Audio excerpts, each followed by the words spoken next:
71 সালে বাংলাদেশ স্বাধীন হয়। স্বাধীন হওয়ার মানে যুদ্ধের সময় আমরা চলে যাই আমাদের বাড়ির থেকে 3 কিলো দূরে। আচ্ছা, মানে আমাদের বাড়িটা ঠিক ক্যান্টনমেন্ট যশোর চুমনকাঠি ক্যান্টনমেন্টের পাশে বাগডাঙ্গা গ্রাম। আচ্ছা, ওই গ্রামে আপনার ক্যান্টনমেন্টের গায়ে। আচ্ছা, তো যখন পাঞ্জাবিদের আর মানে বাঙালিদের ভিতরে যুদ্ধ হয়, ওই গুলি আমাদের গ্রামে এসে পড়ে। তখন আমাদের ওরা সতর্ক করে দেয় যে আপনার গ্রামের থেকে বেরিয়ে যান, এখানে থাকবেন না, হয়তো গুলি গালে লাগবে, আপনারা চলে যান। তো যাই হোক, আমি তখন ছোট, আমার মনে হয় সঠিক আমার অত খেয়াল নেই, 8-7 বছর তোদের বয়স। আচ্ছা, তো আমার এক হলো পালিত বোন ছিল, মানে আমার খালাতো বোন। আমাদের বাড়ি মানুষ হয়েছে, আমার আম্মা নানা থেকে মানুষ করেছে। আর আমরা থাকি হলো নানা বাড়ি। আচ্ছা, আমার আব্বার বাড়ি ক্যান্টনমেন্টের ভিতরে ছিল, ওখানে ওই জমি সব সরকার আর কি নিয়ে নেয়। নিয়ে নেওয়ার পরে আমার আব্বা কেস করেছে, কেস চলতে থাকে। তারপরে আমার আব্বার বিয়ে হয়। হওয়ার পরে আমার নানা বলে যে আমার তো কোনো ছেলে সন্তান নেই, তা আমি একটা মেয়ে জামাই রাখবো বাড়িতে। আচ্ছা, আচ্ছা, তো ঠিক আছে, তখন আমার আব্বাকে রেখে দেয়। রেখে দেওয়ার পর আমার নানার অনেক জমি জায়গা। তো যাই হোক, তারপরে যুদ্ধ বাঁধলো। যুদ্ধ বাঁধার পরে আমরা আসি বাড়িতে, ওই খবর দিল। আমি আসছি আমার বোনের বাড়িতে বেড়াতে, পাশের গ্রামে বিয়ে আমার ওই বোনটা। আমার বোনটার ওই মানে খালাতো বোনটা সবাই আমরা শ্রদ্ধা এবং ভালোবাসতাম। তো যাই হোক, আমি আসছি, আসার পরে ওই দিন প্রথম আসার পরে রান্না বাড়া হচ্ছে। এই মতো অবস্থা আমার আব্বা এসে খবর দিয়েছে যে শিগগির ওঠ, কেন যুদ্ধ বেঁধে গেছে আর শব্দ হচ্ছে। আমার বুনি নিয়ে মোটামুটি আমার আব্বার সাথে গেলাম বাড়িতে, পাশাপাশি গ্রাম, মানে 1/2 কিলো হবে। তো যাই দেখি যে পুকুরি মাছ, পাশে আমাদের বড় পুকুর ছিল, পুকুরতে মাছ মেরেছে বড় বড় 4-5 কেজি ওজনের কাতলা মাছ। আপনার ওই আইসটে ছাড়াচ্ছে ওই মালা দিয়ে, বটি দিয়ে ছাড়াতে পারতেছে না। যাই হোক, ওসব ফেলে দিয়ে আমার বড় নানি ছিল, উনি হাঁটতে পারতেন না। ওনাকে আমার আব্বা সাইকেলের খোলে যেমন ওই ছাগল ঝুলে নিয়ে যায়, ঠিক ওইভাবে নিয়ে আমার নানিকে নিয়ে চলে গেল। আর আমি আমার বোন, আমার আম্মা সবাই ওনাদের পাশ গেলাম। ওখান থেকে 3 কিলো দূরে চলে গেলাম। যার পরে আশ্রয় পেলাম এক বাড়িতে। ওখানে যে মোটামুটি কিছুদিন পরে আপনার যুদ্ধ থেমে গেল। যুদ্ধ থেমে যাওয়ার পরে আমরা ওখান থেকে খুব, আব্বা তখন কোনো কাজ কাম ছিল না। আব্বা, আমরা আবার কারিগর, বুঝলেন, কাপড় তৈরি করি। আচ্ছা, আচ্ছা, আমার আব্বা কাপড় তৈরি মানে হচ্ছে তাঁতি। আচ্ছা, আচ্ছা, যাই হোক, আমরা এখন করি না, আমার আব্বা ওই সময় করতো। তো এই ওখানে যাওয়ার পরে যতদিন ছিলাম, প্রথম অবস্থাতে ওই কাপড় বুনেছে, পরে দেখা গেছে যে কাপড় নিত না কেউ, ঠিক আছে, যা খরচ তাতে পোষাতো না। তারপরে তখন 100 টাকা লবণের কেজি হয়ে গেল ওই সময়। মানে এদিকে লবণ ভারত থেকে আসতো। তো আমার আব্বা ওই লাস্টের লবণ টবণ নিয়ে বাংলাদেশে বিক্রি করে আমাদের জীবন চালাইছে।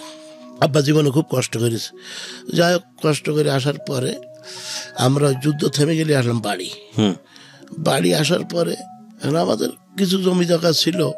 আমার নানা যখন মারা গেল তখন আর বেশি জমি ছিল না, 20-30 বিঘে মতো ছিল। যাই হোক, এখন আমাদের সংসারে মাতব্বর আমার নানি, আমার মা, আমার আব্বা। না, আমার আব্বা থাকে ঘর জামাই, নানির কথা হলো আমার স্বামীর বাড়ি, আর আম্মার কথা হইলো আমার বাপের বাড়ি।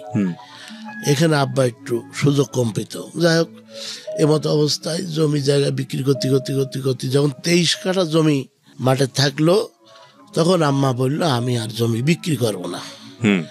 আর আমরা 6 ভাই 2 বোন। একটা বোন হইলো মানে আপনার এই প্রতিবন্ধী, আর একটা বোন বিয়ে হয়ে গেছে।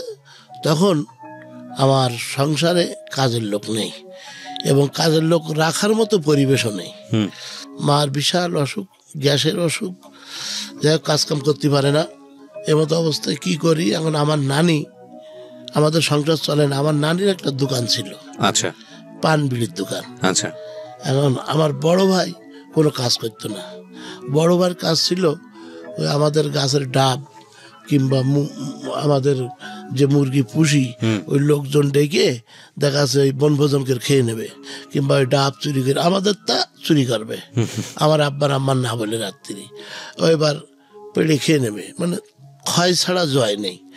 যাকে মতো অবস্থায় কি করি। এখন আমার নানি আমাদের খুব ভালোবাসতো, আমার মা আম্মা আমাদের পিছনে সময় দিতে পারতো না, অসুখ।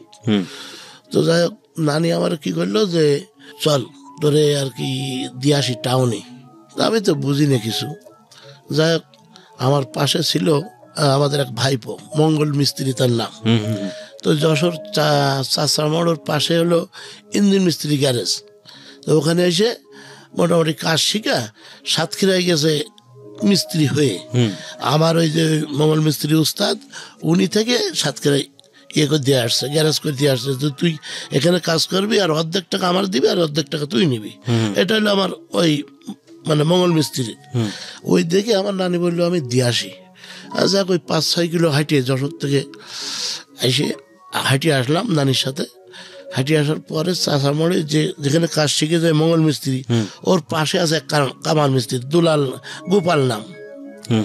যাই হোক, ওনারও ওখানে দিয়ে আসলো প্রথমে। ওনারা কিন্তু, আমি তো কিছু বুঝি না, আমি টুকটাক কাজ করি, ওই কোনো পয়সা করি কিন্তু দেয় না, কোনো 1 টাকাও দেয় না। তখন 1975 সাল। আচ্ছা, কোনো পয়সা করি দেয় না, বাড়িতে খুব অভাব, খাওয়া হয় না, কি করি। আমাদের তখন 1 কেজি চাউল রান্না করে আমরা 6 ভাই, 2 বোন আর নানি আর আব্বা আম্মা বাটিতে করে ভাগ করে দিত। তাই মানে কারোর ভাগ কেউ খাতে পারবে না, যার ভাগ সেই খাতে হবে। এই 1 কেজি চাল রান্না করে মোটামুটি ভাগ করে ওর সাথে একটু পানি দিয়ে খেয়ে নিতাম। আর সকাল হলে দেখা যাচ্ছে কারোর খেতে কোনো কচুর ওই পাতা আছে কিনা, কিংবা কেউ ভাত রান্না করেছে কিনা, তাদের যে মাড় যারে বলে, ওই মাড় জোগাড় করে ওর সাথে মোটামুটি কচু ঘন্টা করে গুলাই তা খেয়ে নিতাম। যাই হোক, তারপর ওই গ্যারেজে আসার পরে সকালবেলা আর আমার আর খাওয়া থাকতো না, বুন্ডা বিয়ে গেছে। এখন আমি উঠোন ঝাড় দেবো, থাল বাটি মাজবো, মাঝে তারপরে বাড়ি কমপ্লিট করে থুয়ে যদি কোনো দিন থাকলো 2টো খালাম, নাইলে চলে আসবো। আসার পরে গ্যারেজে আমার বাসার থেকে 2 কিলো হলে মেন রোডে হেঁটে আসবো। আসার পরে আমরা তো তখন বলতাম গ্যারেজ স্টাফ, তাহলে আর বাসওয়ালা ভাড়া নিত না, কেউ জোর করে নামাই দিত আর কেউ ভাড়া নিত না। গ্যারেজে কাজ করি, জানে যে পয়সা কড়ি পাই না। এইভাবে ওখান থেকে আমরা আসতাম। এই আসতে মোটামুটি 4.5 বছর কাজ করেছি গ্যারেজে। কাজ করার পরে কিসের কাজ ছিল গ্যারেজে? এই আপনার ট্রাক, বাস, এদের যে ইঞ্জিনের কাজ, গাড়ির কাজ আর কি। এর ফাঁকে ফাঁকে আমি ওই দুপুরবেলা তো না খেয়ে থাকতাম, খুব কষ্ট হইতো, কি করি। এখন দেখা গেল যে বাস রোডে চলতো, ওদের হরেন আমাদের মুখস্থ হয়ে গেছিল, অমুক নম্বর গাড়ি আসতেছে, অমুক টাইমে আসবে। তো দেখা যাচ্ছে 1/2 কিলোর একটু বেশি স্ট্যান্ড আমাদের গ্যারেজ ছাড়া, দূরে চলে যাব, যে 10 পয়সা দেবে। 10 পয়সা দিলি মোটামুটি তাড়াতাড়ি চিড়ে ভিজে, মানে 100 গ্রাম চিড়ে কিনে ভিজায়ে লেবুর পাতা দিয়ে খেয়ে নেব। ওই দিন মোটামুটি আমি রাজা, সুস্থ। লেবুর পাতা দিয়ে চিড়ে? হ্যাঁ, চিড়ে ভিজে রেখে তারপর লেবুর পাতা দেবো, একটু সেন্ট মতো লাগে, ঠিক আছে, তখন খাতেও খুব ভালো লাগে, যা খেয়ে নেবো। ওই দিন হয়তো আমি রাজা, মানে অন্তত দুপুরের খাবারটা খেতে। হ্যাঁ, আমি মোটামুটি সুস্থ। এইভাবে তারপর ড্রাইভার কন্ট্রাক্টর যখন আসতো। এই 10 পয়সা কিভাবে দিত আপনাদেরকে? 10 পয়সা কেন দিত আপনাকে? আমি ওই যে ওদের গাড়ি গ্যারেজে আসলি ওদের গাড়ি যত্ন করে পরিষ্কার করে দিতাম, তারপরে আগে কাজ করে দেবো। আচ্ছা আচ্ছা। হ্যাঁ, তারপর যদি এসে বসে, এই খোকা চা নিয়ে আয়, চা এনে খাওয়াবো, একটা সিগারেট নিয়ে আয়, এনে দেবো ওদের টাকায়। আচ্ছা আচ্ছা। ওরা খুব সন্তুষ্ট। তাই দেখা যাচ্ছে ওই আমরা আছে গরিব মানুষ, এসে দাঁড়াইছে আর বাসের কাঁচা পয়সা দিয়ে দিত। হ্যাঁ, 10 পয়সা। তারপর পরে 4 আনা করে দিত। যাই হোক, এবার ওই ড্রাইভাররা গ্যারেজে আসলে আমি মোটামুটি যত্ন করতাম, গা টিপে দিতাম, কাপড় চোপড় ছাপ করে দিতাম, তাতে ওরা খুব সন্তুষ্ট। এবার ওই 4.5 বছর কাজ করার পরে 1979 সালের লাস্টে, মানে 80 সাল ধরবো, তখন আমার বাড়ি আর চলে না, খুব অভাব। আব্বাও কয় যে ছেলের তেজ্য পুত্র করে দাও। আব্বা তো কাজ করতে পারে না, বড় ভাই ক্যান্টনমেন্টে ছিল, সেখান থেকে ফিরে যে বাড়ি কাজ করে না, ঘুরে ঘুরে বেড়াই, শুধু বলে যে আমি ফার্নিচার বেঁচে খাবো, আমি ভিজিট কমাবো না। ওনার কথা হলো এরকম ডায়লগ। তা আমি আর ওসব কিছু মনে করিনি। এই কাজ করতে করতে তখন যখন 79 লাস্টের দিকে আমি আমার ওস্তাদের বললাম, ওস্তাদ আমি খুব গরিব মানুষ, আমি দুটো পয়সা না হলে বাড়ি থেকে খুব অবস্থা খারাপ, মা বাপ না খেয়ে আছে। যাই হোক, তার মধ্যে এই কাজ করতে করতে ওনার বাড়িতে উনি বিল্ডিং তৈরি হচ্ছে। বিল্ডিং তৈরি হলে উনি আবার ওই ডেকে নিয়ে যেত যে পানি দিতে হবে, বাইরের লোক নেবে না, আমাদের তো ফ্রি কাজ করাই নেবে, খাতি দেবে না। এখন একদিন গেছি, যাওয়ার পরে পানি দিচ্ছি, তখন 1টা বেজে, খুব খিদে লেগেছে, চরম খিদে লেগেছে, আমার আর সহ্য করতে পারতেছি না। তা পাশে ছিল একটা ডাব গাছ, সেই ডাব গাছে প্রথম ডাব হয়েছে, আমি জানি না, আমি ছোট মানুষ দেখতে ডাব খিদে লেগে জীবন বাঁচায়, তো ডাব একটা পাড়ি খাইছি। খাওয়ার পরে ওখানে একটা মহিলা ছিল, তাকে আমরা নানি বলে ডাকতাম। উনি আবার এই কথাটা বলে দিয়েছে যে আপনি মসজিদে ডাব দেবেন, প্রথম ডাব, তা দেখেন ওই কামার সাহেব পাড়ি খেয়েছে। আমার নাম হলো শহীদুল ইসলাম, উনি কামার সাহেব বলে ডাকতো। ওই প্রথম কামার মিস্ত্রি কাজ করেছি, তাই কামার সাহেব বলে সবাই ডাকতো। যাই হোক, ওই ডাব কেন খাইছি, আমার তখন 9 কানি মাথায় চাপাই দিল, 9 কানি বাইন্দে মাথায় চাপাই দিল, তোর এই 1 ঘন্টা মাথায় রেখে দিতে হবে, এমনি খিদে লেগেছে, ঠট্টর করে কাঁপতেছি। তো যাই হোক, ওই 9 কানিটা আমার বাড়ির পাশে যিনি, উনি আমার খালাতো বোন বিয়ে করেছে। তো আমি দেখি, চিন্তা করলাম যে আমার বোনের কাছে যেয়ে দেখি যে কোনো ফল হয় কিনা। ওখান থেকে আসলাম, বাসে উঠলাম। বাসে ওঠার পরে আজকে 39 বছর হচ্ছে হয়তো, তখন হলো 80 প্রথম, মানে 79 লাস্ট, আর তাহলে আজকে 39 হওয়ার কথা, 19 সাল যখন। তো গাড়ির নাম্বার যশোর বা 609, এখনো আমার মনে আছে, এর ভিতরে হৃদয়ের ভিতরে আছে। আর বিহারি ড্রাইভার, শাকিল ড্রাইভারের নাম, সুব্রিয়ার কোচ, 2 গেটালা বাস। আমার একটা হাফ প্যান্ট পরা আর একটা জামা গায়ে, 1টি টাকা নেই, 1টি পয়সাও নেই আমার কাছে। লেখাপড়া তো করা হয়নি বোধহয় আপনার, না? লেখাপড়া মানে আমরা ওই প্রথমটা আবার একটু যাই, প্রথমে যখন ওই ফিরে আসলাম, আসার পর 75 সাল পড়ছিলাম, আপনার ক্লাস 5 উঠে আর বই কেনার পয়সা ছিল না। ওই পর্যন্ত যেতাম ছাতু খাওয়ার লোভে স্কুলে বেশিরভাগ, হ্যাঁ। আর ওই যে ওই সময় বিস্কুট দিত আর ছাতু দিত, আর আপনার ওই দুধ দিত, হ্যাঁ। বাড়িতে তেমন খাওয়া দাওয়া না, ওই পালি আমরা খুব খুশি হতাম, বাড়িতে এনেও খেতাম, স্কুলেও অনেক সময় খেয়ে ফেলতাম। যে ক্লাস 5 উঠে আর পড়াশোনা করা হয়নি, না। ঠিক আছে, ওই বাসের গল্পে। যাই হোক, এইবার বাসে এসে থেকে ওই 609 নম্বর গাড়ি দাঁড়ায় আছে, সাতক্ষীরায় যাবে, চীনা গাড়ি। কন্ট্রাক্টরের সাথে আমার পরিচয় নেই। বাসে উঠলাম, ওঠার পর কাছে এই ভাড়া দে, আমি আর কথা বলছি না, টাকা নেই। তো 2বার এরকম জিজ্ঞেস করেছে, জিজ্ঞেস করার পরে আমি কথা বলছি না, 13 কিলো আসার পরে নামাই দিল বাসের থেকে। ছোট মানুষ, কোথায় যাবো, গাছের গোড়ায় দাঁড়ায় আছি, যে কি করি কি করি কি করি। যে আবার বাস টান দিয়েছে, পিছনের গেট তো নামাইছে, সামনের গেটে যেয়ে উঠেছে আবার ওই একই গাড়িতে। উঠার পরে 16 কিলো চলে গেছি, নাবারণ, জায়গার নাম নাবারণ।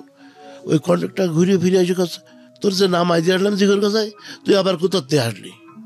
আমি মাথা নিচু করিস, আবার ওখান থেকে ঘাট দাল কাটিয়ে নামাই। এবার আমি যাবো কোথায়, আমি তখন কাঁপতেছি যে কি করি কি করি কি করি। ওখানে আবার 5 মিনিট লেট করে বাস। কোড়ই গাছ বলে, ওই শিশু গাছ, মোটা মোটা ওই সেই বিদেশি, মানে আপনার সেই ব্রিটিশ পিরিয়ডের শিশু, ওই শিশু গাছ তলায় দাঁড়ায় আছি। বাস আবার টান দিয়েছে, আমি চিন্তা করছি সামনে উঠা যাবে না, পিছনে উঠা যাবে না, আমি কি করি। তখন আবার ছাদে প্যাসেঞ্জার নাই, আমি তাড়াতাড়ি ছাদে উঠেছি। ওঠার পরে যখন 9 কিলো বাকি, তখন ছাদের কন্ট্রাক্ট হেল্পার আমার নামাই দিল। এর কালেকশন করতে করতে করতে যে আমার সামনে যে বলছি, খোকা বাড়ি কোথায়, ভাড়া দাও। আমি আর কথা বলছি না। এখন ওর তো আবার মালিকের হিসাব দিতে হবে, ও আমারে নামাই দিয়েছে। ওই 9 কিলো বাকি থাকতি, তখন তাড়াতাড়ি মন শক্ত করে, সাহস রেখে মনে দৌড় মেরে এসে সামনের গেটে উঠে ওই শাকিল ড্রাইভার যে বিহারি, ওনার ওই সিট পাজাকে ধরলাম যে আমার যদি আজকে ট্রেনেও নামায় আমি নামবো না। ঠিক এরকম একটা সাহসিকতা নিয়ে আমি মোটামুটি প্রস্তুত। এখন ওই ড্রাইভার দেখি এরকম তাকাই দেখে যে সেই ছেলেটা, এই কিরে কি হয়েছে।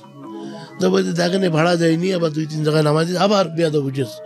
তখন কাছে বাদ দে, এই 9 কিলো আছে আর এসে গেছি, কোথায় 75 কিলো, তাই 66 কিলো এসে গেছি, নামাস নিয়ে বাদ দে। আমি একটু ইন্টারাপ্ট করছি, মানে আপনি যে এত কিলো কোথা থেকে আসতেছেন? গ্যারেজ থেকে বাড়িতে যাচ্ছেন? বাড়িতে না, তাহলে সাতক্ষীরায়। সাতক্ষীরায় যাচ্ছেন? সাতক্ষীরা আমার বোনাই থাকে, ও ওখানে যাচ্ছেন হ্যাঁ, ওদের একটা বাড়িতে? কাজের সন্ধানে। আচ্ছা আচ্ছা, হ্যাঁ, তারপর?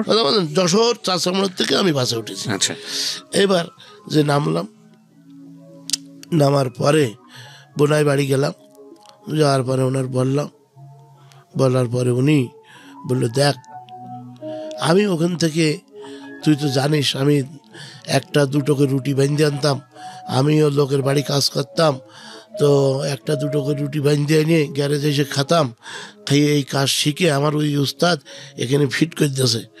আমি যদি তোরে রাখি তাহলে আমারও রুজি থাকবে না, আমার হয়তো বলবেন এই, কেননা এই যে জিনিসপত্র কিনে দিয়েছে সব ওনার অবদান। এখন যদি তোরে আমি রাখি তো দেখা যাচ্ছে আমারও অস্তিত্ব থাকবে না। তুই এক কাজ কর, তুই বাড়ি চলে যা, বাড়ি যেয়ে মাসখানেক থেকে আবার আসিস, তখন ও লোকেরও মন ঠান্ডা হয়ে যাবে, আমিও রাখতে পারবো।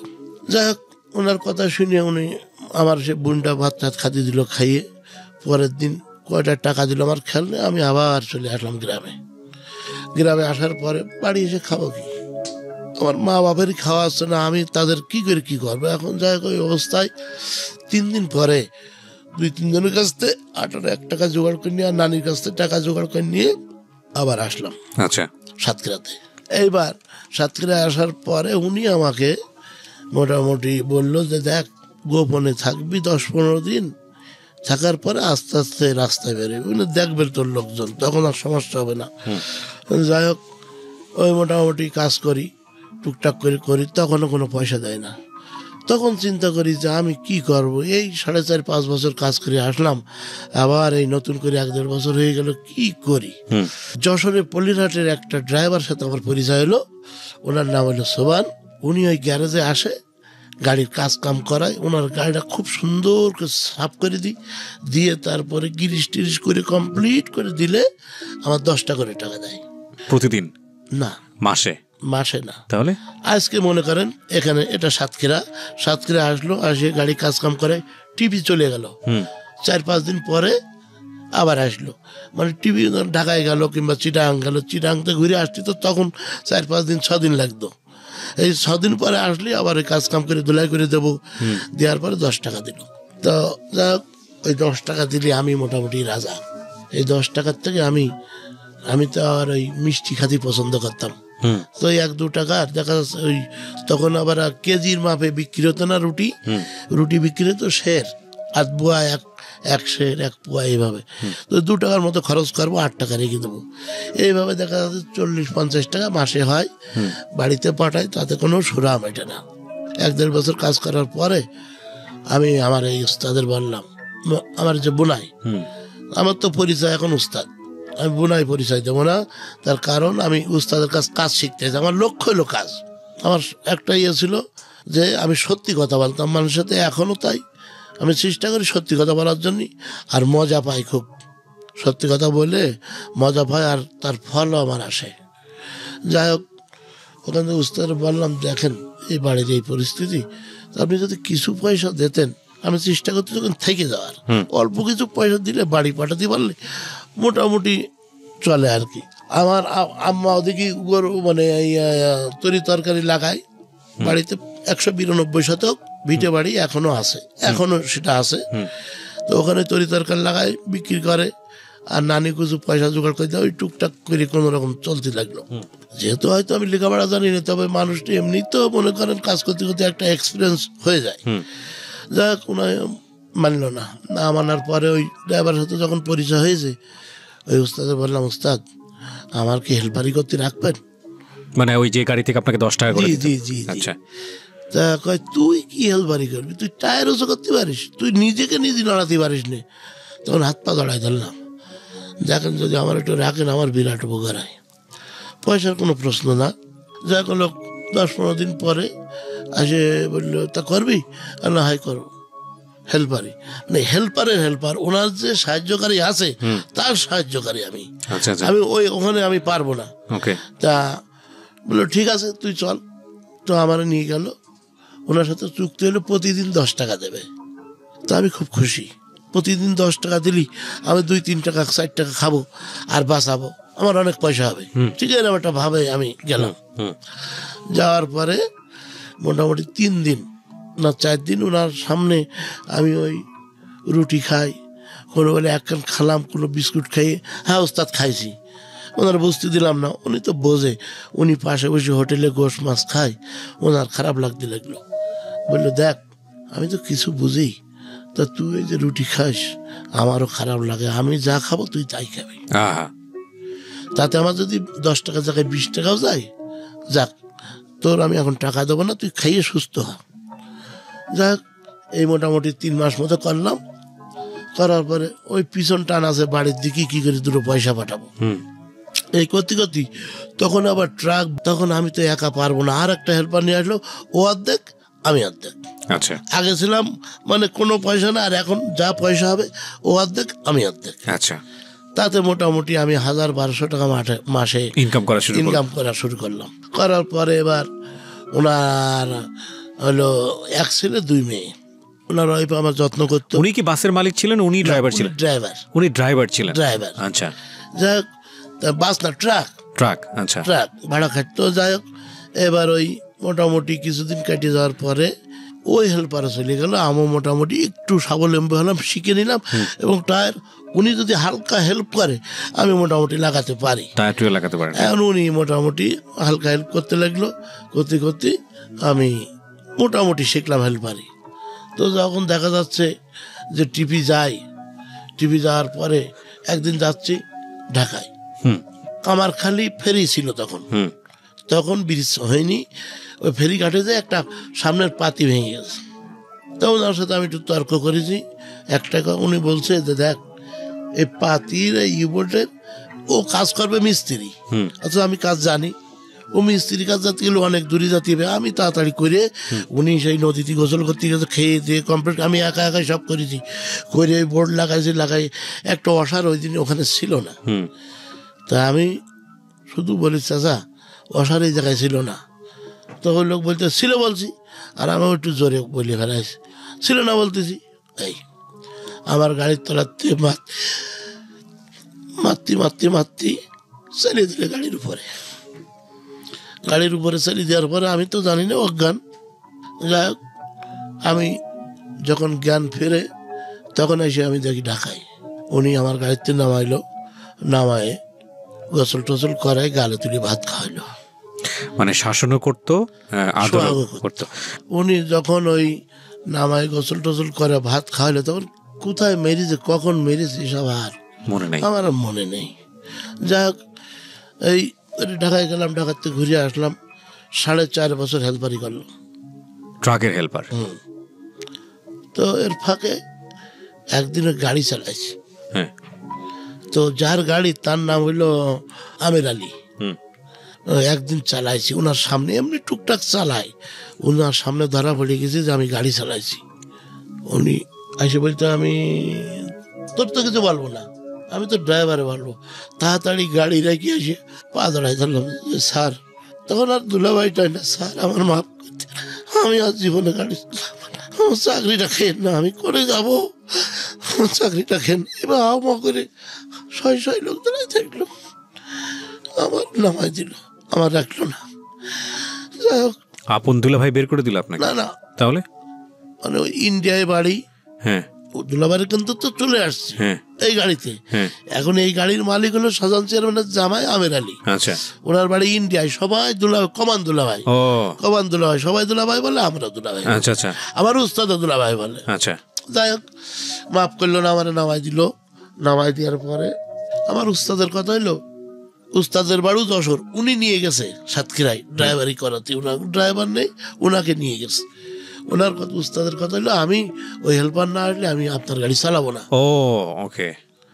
ও তো অ্যাকুরেট লোক, ও যদি এই গাড়িতে হেল্পারি না করে আমি আপনার গাড়ি চালাবো না, আমার উস্তাদ বলার পরে বললো দেখেন আমারও তো একটা মান সম্মান আছে, আমি লোকজনের সামনে নামাই দিয়েছি, তো এক কাজ করেন কিছুদিন যাক, আপনি ওকে আবার তুলে নিন।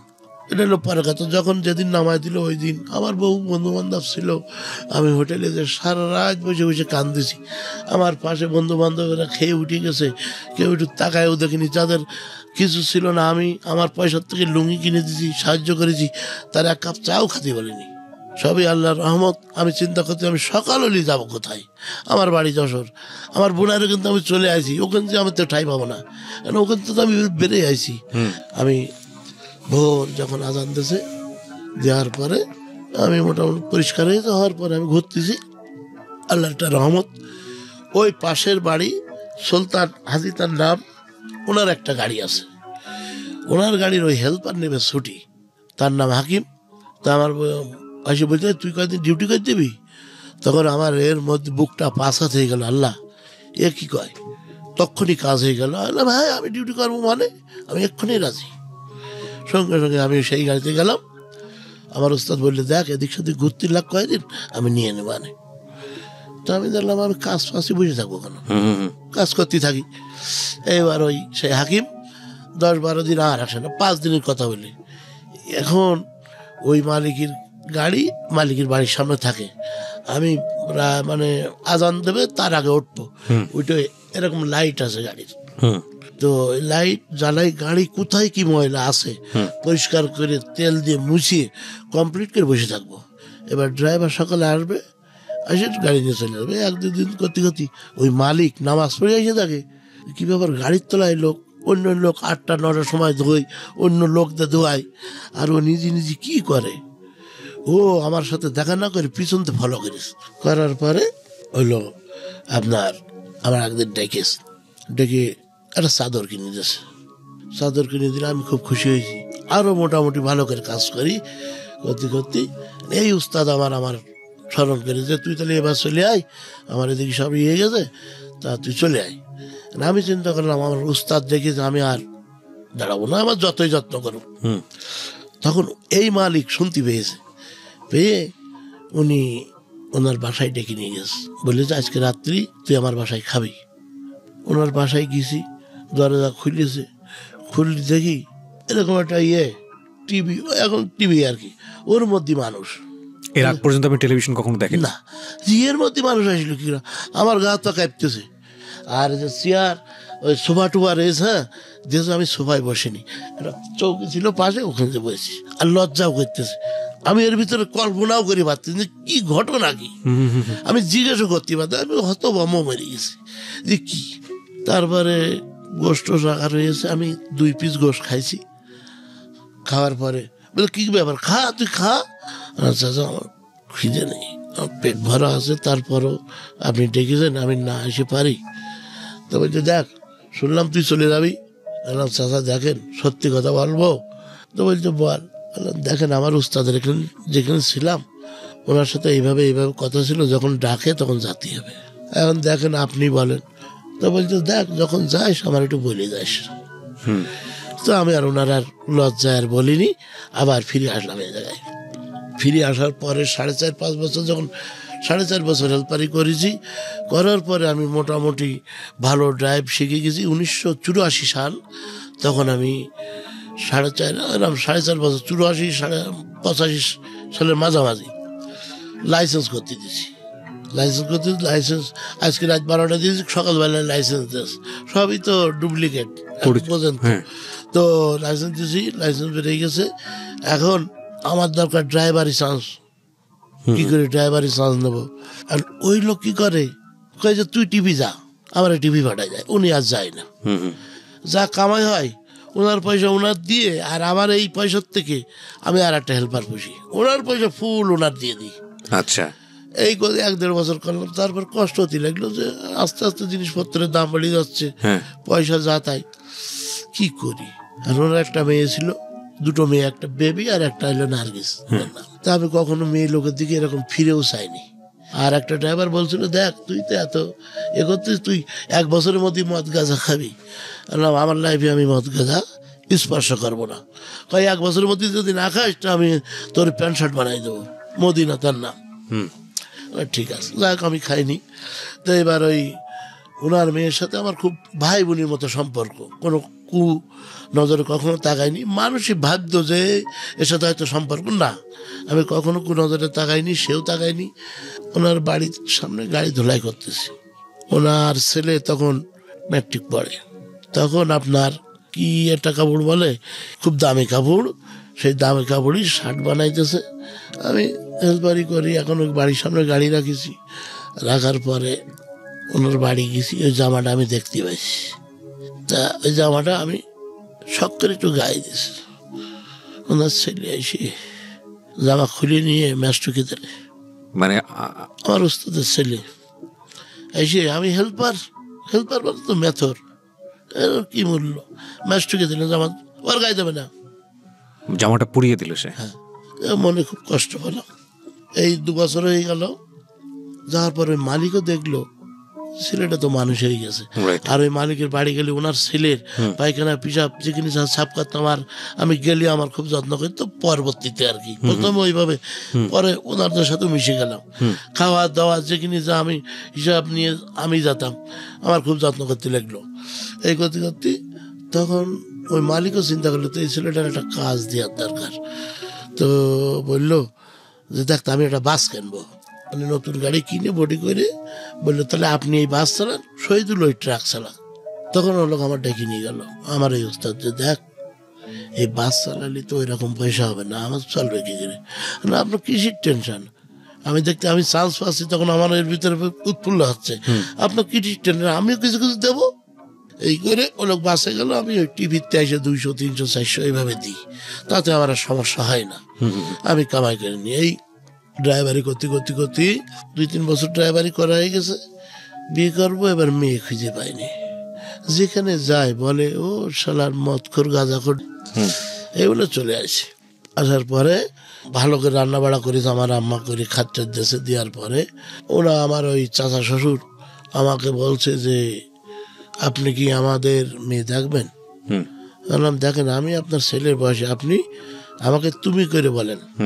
তা বললো তুমি কি আমাদের মেয়ে দেখবা? আপনাদের মেয়ে কি আমার দেখবে? তো বললো না। বললাম দেখেন, তাহলে আমার আব্বা আমার মামা যেখান থেকে এসে ওটাই আলহামদুলিল্লাহ। এই কথা শুনে ওরা খুব খুশি হলো। হওয়ার পরে এবার লাস্ট মোটামুটি মিষ্টি খেয়ে ওরা চলে গেল। কার্তিক মাসের 2 তারিখে বিয়ে। মানে আপনি মেয়েকে দেখেননি, মেয়েও আপনাকে দেখেনি? না, দেখি। আচ্ছা, যাই হোক, ইন্টিমেন্ট টাইমে আব্বা 4-5 দিন পরে আবার এসে বলতেছে কি হবে না, সমস্যা হয়ে গেছে শহীদুল, আমি আর এক জায়গায় বিয়ে ঠিক করিস। কেমন আর এক জায়গায় বিয়ে ঠিক করিস? তা বলতে হ্যাঁ, ওরা ছেলে যদি ভালো হয় তাহলে সাজাই গুজাই দেবে, মোটরসাইকেল দেবে। আল্লাহ আব্বা, বিয়ে আমার হয়ে গেছে, তুমি হাতে থেকে করে দিছাও, ওই কথা দিছাও, ওই আমার বিয়ে, ওই মেয়ে ছাড়া আমি আর বিয়ে করবো না। তো বললো দেখ, ও মেয়ের বিশাল সমস্যা। এলাম কেমন? তো বললো কি মেয়ের এই জায়গাটা শক্ত আর পাটা খাটো, আর আমি যদি একটা পা নাও থাকে তো আমার কোনো সমস্যা নেই, আমি ওই মেয়ে ছাড়া বিয়ে করবো না। আমার উস্তাদের বললাম, আমার উস্তাদও তাই বলল। আমার এই যে গ্যারেজের উস্তাদ বললাম, ওরা বললো তাই। সবাই মোটে একমত। বললো ঠিক আছে। আমার শ্বশুররা শুনে বিশাল খুশি, যে মেয়ে দেখিনি, ছেলে, সেই ছেলে আবার এই মেয়ে ছাড়া বিয়ে করবে না, কারণ কি? যাই হোক, আব্বা তখন মাথা টাথা ঘুরে পড়ে গেল, লেখাপড়া জানে না তো, আবার আব্বার রাগই খুব, রাগটা হয়ে গেলে মোটামুটি অন্যরকম করে ফেলায়। বললাম আব্বা, আমার বিয়ে তো হয়ে গেছে, তা তুমি ওদের নিষেধ করে দাও। বলতে ওরা খাসি টাসি কিনে সব রেডি। আনলাম না, ওদের নিষেধ করে দাও, আমি যদি এরা এই মেয়ে দেয় ভালো, না দিলে আর কিছু বলার নেই। মানে আপনার বাবা চাচ্ছিল যে একটা যৌতুক নিয়ে আসতে আর কি, যে কোনো ভাবেই হোক না, যেটা আপনি চাচ্ছিলেন না। হ্যাঁ, যাই হোক, উনি তো অত বোঝে না, মনে করতে মেয়ের পা খাটো, আবার অসুখ বেসুখ হবে, খেতে কি হবে, আমার ছেলেটা ভালো জায়গায়, এরকম একটা। তারপরে আমি ওই কথা বলার পরে লোক মাথাটা তো ঘুরে পড়ে গেল, মাথায় পানি টানি দিয়ে। ওই লোক মানে যার সঙ্গে সম্বোধন হচ্ছিল নাকি আপনার বাবা? আমার আব্বা। আপনার আব্বা মাথা ঘুরে পড়ে? আচ্ছা। যশোর থেকে 75 কিলো গেছে সাতক্ষীরায়, এমনি পয়সা কড়ি কাছে নেই, তারপরে হঠাৎ গেছে ওই কথা শোনার পরে আবার এদিকে কি কৈফিয়ত দেবে, এরা ছাগল টাগল মোটামুটি কিনেছে, কিনেছে, আমি কি বলবো, এরকম একটা ইয়েতে। দেখো ওনাকে আর কি আমি কিছু পয়সা কড়ি দিয়ে বুঝাই পাঠাই দিলাম। দেওয়ার পরে এবার বিয়ে হবে। এই মালিকরে বললাম দেখেন দুলা ভাই, আমার কিছু পয়সা কড়ি দেন। তা আমারে দিল 7,000 টাকা। আর আমি বহুত কষ্ট করে 6,000 টাকা আমার কাছে ছিল, এই 13,000 টাকা আমি মোটামুটি জোগাড় করেছি। আর ওনার বাস দিয়ে দিলি আমি মোটামুটি রওনা হয়ে গেলাম গ্রামের তো লোকজন নিয়ে। এক বাস মোটামুটি বিয়ে শাদী হয়ে গেল। হয়ে যাওয়ার পরে যখন খাওয়া দাওয়া সব কমপ্লিট, আমার শ্বশুর হইলো, আমার শ্বশুরে ভুট্টো বলে ডাকতো, মানে খুব খাইতে পারতো, আবার খুব বাবুর্চি ছিল, উনি রান্না করতে পারতো। তো বিয়ে শাদী হয়ে যাওয়ার পরে আমার দাদি শাশুড়ি বলতেছে কি, বউ চিনে নাও। আমি বললাম যে বউ চিনে নেবো কিরকম? মানে এক কোনায় 10-12টা মেয়ে ছেলে দিয়ে কাপড় দিয়ে ঢেকে রেখে ওর ভিতর থেকে চিনে নিতে হবে। তা আমি কিটা আমি তো দেখিনি, আমি যদি আগে দেখতাম তবু তো এক কথা ছিল। আর ঢেকে রেখেছে, আর আমি মেয়ে লোকের দিকে তাকাই না, আমি নিচের দিকে তাকাই বসে আছি। দাদি শাশুড়ি আমার ওয়াইফের হাতে হাত লাগাইতেছে, দিয়ে কাপড়টা উঠাইতেছে। তো যাই হোক, মুখের দিকে যখন তাকালাম তখন আর মাথার থেকে পার তলা পর্যন্ত ঠান্ডা হয়ে গেল। যে ইয়ে কি, একদম পাতলা মনটা বিশাল খারাপ হয়ে গেল। নিজেকে কন্ট্রোল করলাম। শহীদুল দেখ, আল্লাহ তোর যা হাতে করে দিয়েছে তুই এটা মেনে নে। তুই এখন থেকে এই মতো অবস্থা, এখন থেকে তুই মেনে নে, ডানিও না বায়ও না। আমি নিজেকে নিজে বুঝাচ্ছিলেন? নিজেকে নিজে বুঝায় আসলাম বাড়ি, আদা ওয়াইফ নিয়ে। আসার পরে বাসর রাত হলো। আমাদের পাকা বাড়ি ছিল, দুটোই হল রুমের মতো, দুটো রুম, পাকা গ্রামে তো। আর আগে আমার নানাদের অবস্থা ভালো ছিল, তো এক পাশে ছাগল বান্ধা মেমা করতেছে, আর এক পাশে আমরা আছি। এভাবে হয়ে গেল। পরের দিন খাওয়া দাওয়া হলো। হওয়ার পরে লোকজন বন্ধু বান্ধব বলে, কিরকম মেয়ে বিয়ে করেছিস? বললাম, দেখ, এই পৃথিবীতে আমার ওয়াইফের থেকে সুন্দর আর কেউ নেই আমার কাছে। তুই কি মনে করিস ওটা আমার যায় আসে না। আমার এই পৃথিবী থেকে আমি যাকে নিয়ে আসছি, আমার থেকে খুশি আর কেউ নেই। ঠিক এইভাবে তার আর মুখ পাই না। এভাবে যখন দিন বাসর রাতি আমি আমার ওয়াইফকে বলছি, দেখো, এই বাসর রাতি আমার কোনো কিছু চাওয়ার নেই। আমি একটাই জিনিস চাইব, আমার আম্মা আগে, তারপর আমার আব্বা, তারপর আমার মা বাপ, মানে আমার ভাই বোন, তারপরে যদি সময় থাকে এক বদনা পানি, একটা গামছা, এই দিলে আমি খুশি, না মহা খুশি, আমার আর কিছু লাগবে না। এই বলার পরে উনি শুনে রাখলো। উনি ক্লাস 9 পর্যন্ত লেখাপড়া করেছে। শুনে রাখার পরেই মোটামুটি চলে। উনি আরকে সাতক্ষীরায় নিয়ে যায়নি তখন, ওই 2-3 মাস পরে যাই সাতক্ষীরায় নিয়ে গেলাম। নিয়ে যে আমার উস্তাদের বাসায় রাখার পরে যে উস্তাদের ওয়াইফের সাথে একটু গেজাগেজ হতে লাগলো। আর একটা বাসা নিলাম। নেওয়ার পর একদিন রাত্রি বলতেছে যে, দেখো, সবই ঠিক আছে, তা তোমারও তো একটা ভবিষ্যৎ আছে। তখন আমি শক্ত হয়ে গেলাম। শক্ত কিরকম এলাম, দেখো, কতদিন আইসাও? এই 4-5-6 মাস। এলাম, গরিব হতে পারে আমি, তোমার কোনো শাড়ি ছেঁড়া আছে? বলছে না। এলাম, কোনোদিন না খেয়েছিলে? না। কোনোদিন মাথায় তেল ছাড়া ছিলে? না। আর তাই যদি না থাকো তো কোনোদিন প্রশ্ন করতে পারবা না যে তো আমার সুখের কথা, ওটা উনি চিন্তা করবে।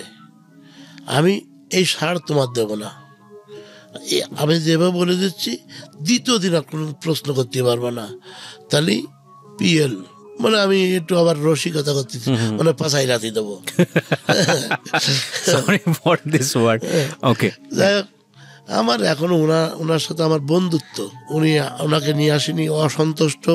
কালকের থেকে মোবাইল করেছি 10 বার ধরিনি, কেন আমার নিয়ে গেলে না? স্টুডিওতে আসতে আমি যেখানে যাব আমরা একদম বন্ধু ভাই, আমার ছেলে আমি একদম ভাই বন্ধুর মতো।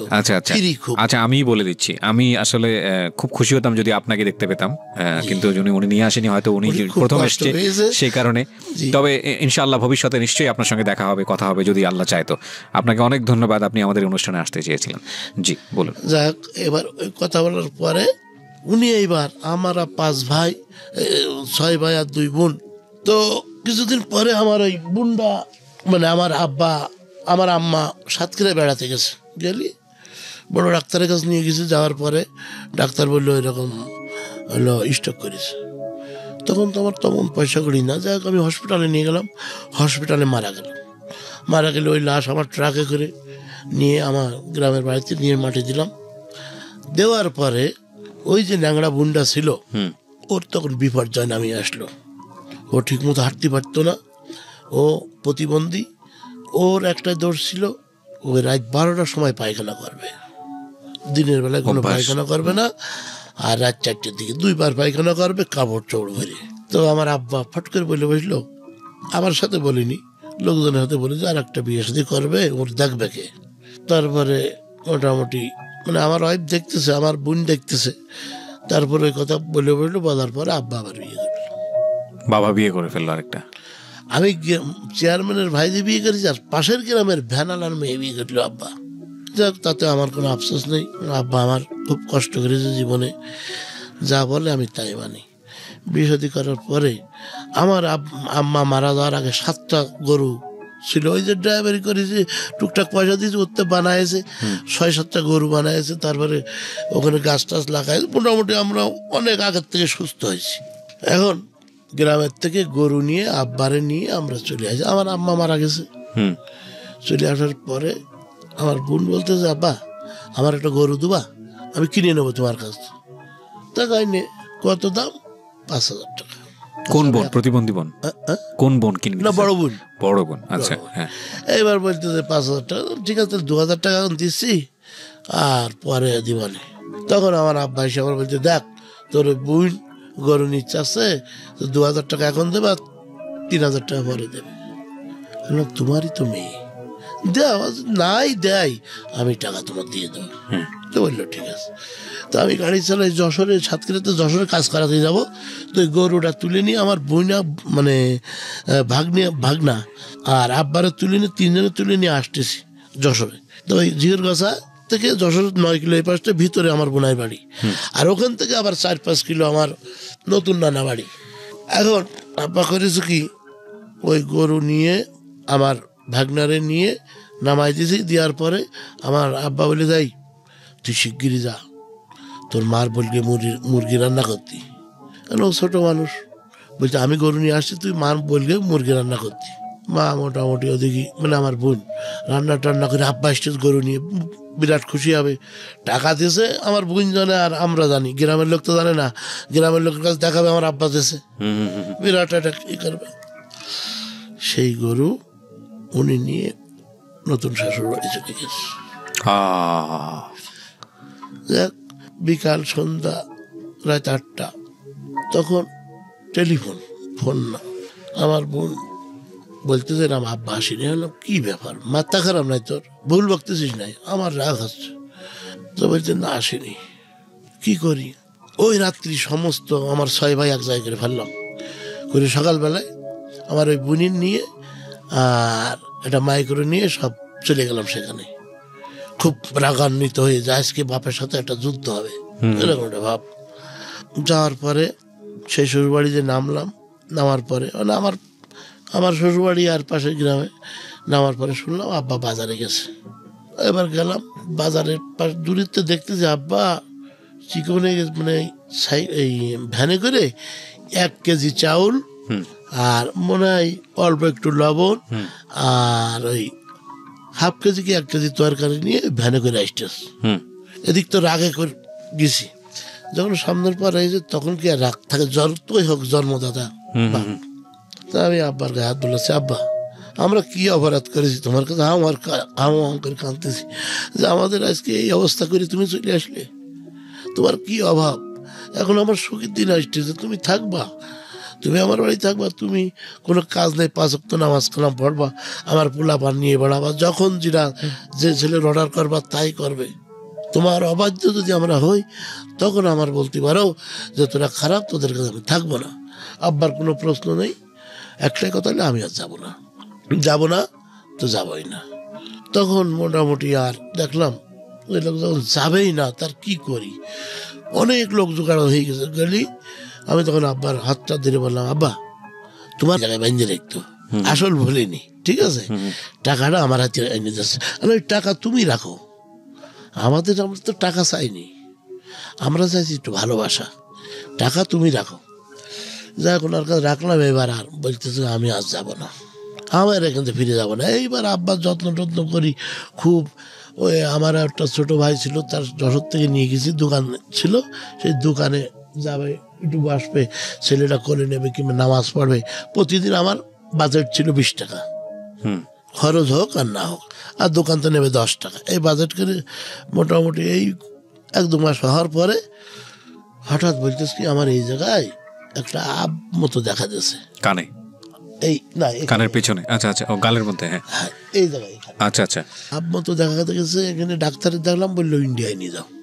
তখন আমাদের কিন্তু ওই জমি এখনো সেটা আছে 192 শতক। আর আব্বা যখন বাড়ির থেকে ওইখানে চলে গেল, ভাই মাতব্বাড়ি পেয়ে গেল। ভাই ওই গাছ গাছালি, মাছ, পুকুর টুকুর সব সাফ করে এরকম লেভেল তামা করে ফেলাইলো। ভাই ভাই ছবি দিল, মানে 192 শতক জমির উপরে আপনাদের বাড়িটা? হ্যাঁ। আচ্ছা, এইবার তামা করে ফেল, কিচ্ছু রাখলো না, শুধু কয়টা গাছ ছিল। গাছ থাকলে আমি আব্বার বললাম যে দেখি শুনতেছি গাছ মারতে দেখেছে। এবার আব্বা যাই করলো কি, গাছ 14,000 টাকা, 42টা গাছ 14,000 টাকা বিক্রি করে এসে অলরেডি বায়না নিয়ে এসে। এখন ভাই ছিল না বাড়ি, ভাই বাড়ি এসে শোনে যে গাছ বিক্রি করেছে। ভাই একটু গরম টরম হয়েছে, যে গাছ কিনেছে তার তো হেভি লাভ, সে আবার 500 টাকা ভাত দিয়েছে। ভাই আর কোনো কথা কয়নি, আর তুমি কালকে চলে যাও বাড়ি, এই টাকা ফেরত দাও, গাছের দাম অনেক, আমি গাছ এখন ব্যস্ত না। শুনি ফোন আসতেছে যে গাছ, বড় বড় গাছগুলো ওই রাতারাতি মেরে দিয়েছে। তখন আর উপায় নেই। যাই হোক আবার ইন্ডিয়া পাঠালাম। পাঠানোর পরে ওই যে 14,000 টাকা গাছ বেচা, ওই দিয়ে আর আমি এখানে ছিল 5200, এই দিয়ে আর আমি কিছু দিয়ে ইন্ডিয়ায় পাঠালাম। পাঠানোর পরে 5-6 দিন পরে খবর এলো এরকম অবস্থা ভালো না, তুমি যাও। তো যাই হোক আমার একটা বন্ধু ছিল, ওনারে যে বললাম যে 3,000 টাকা দেন, আমি একটু ইন্ডিয়ায় যাব। তা দিল না। না দেওয়ার পরে আমার অতটা খেয়াল নেই কোথা থেকে কীভাবে ম্যানেজ করলাম, করে আমি গেলাম ইন্ডিয়ায়। ওই যাদের বাড়ি ছিল তার ভাইয়ের সাথে আমি গেলাম। যাওয়ার পরে বসিরহাট হসপিটালে ছিল, আর তখন তো অত বুঝতাম না। বসিরহাট হসপিটালে এরকম বিকালবেলায় যে দেখেছি এরকম করে রয়েছে। যাই হোক একটু গালে টালে পানি দিয়ে ওনার বাড়িতে থাকলাম রাত্রি। থাকার পরে সকালবেলা আবার গেলাম, যে দেখি যে ওই অবস্থায়। দেখে বাইরে আসে, তখন নার্স বলতে আপনাদের রুগী কি দেখেছে? না দেখিস, তো বলে আরেকটু দেখে আসেন। তখন আমি বুঝতে পারি যে কাজ হয়ে গেছে। আর ওনার ইন্ডিয়াতে কথাই ছিল যে আমার শহীদুল ইন্ডিয়া, ওর সাথে আমার অনেক কথা আছে। যাই হোক সে পর্যন্ত বোঝাতে পারিনি, মারা গেল। মারা যাওয়ার পরে পড়ে গেলাম বিবাদে, যে লাশ আনবো কি করি, 5 ফুটি লাশ আনা কষ্ট। তা আমি বললাম সত্যি কথা, আমার জীবনে সব থেকে বড় দেখি সাদা পোশাকধারী ভ্যানে করে উঠাইছি লাশ। উঠানোর পরে সাদা পোশাকধারী বাড়ি কোথায়? বাংলাদেশে। কি করেন? ড্রাইভারি করি। কি?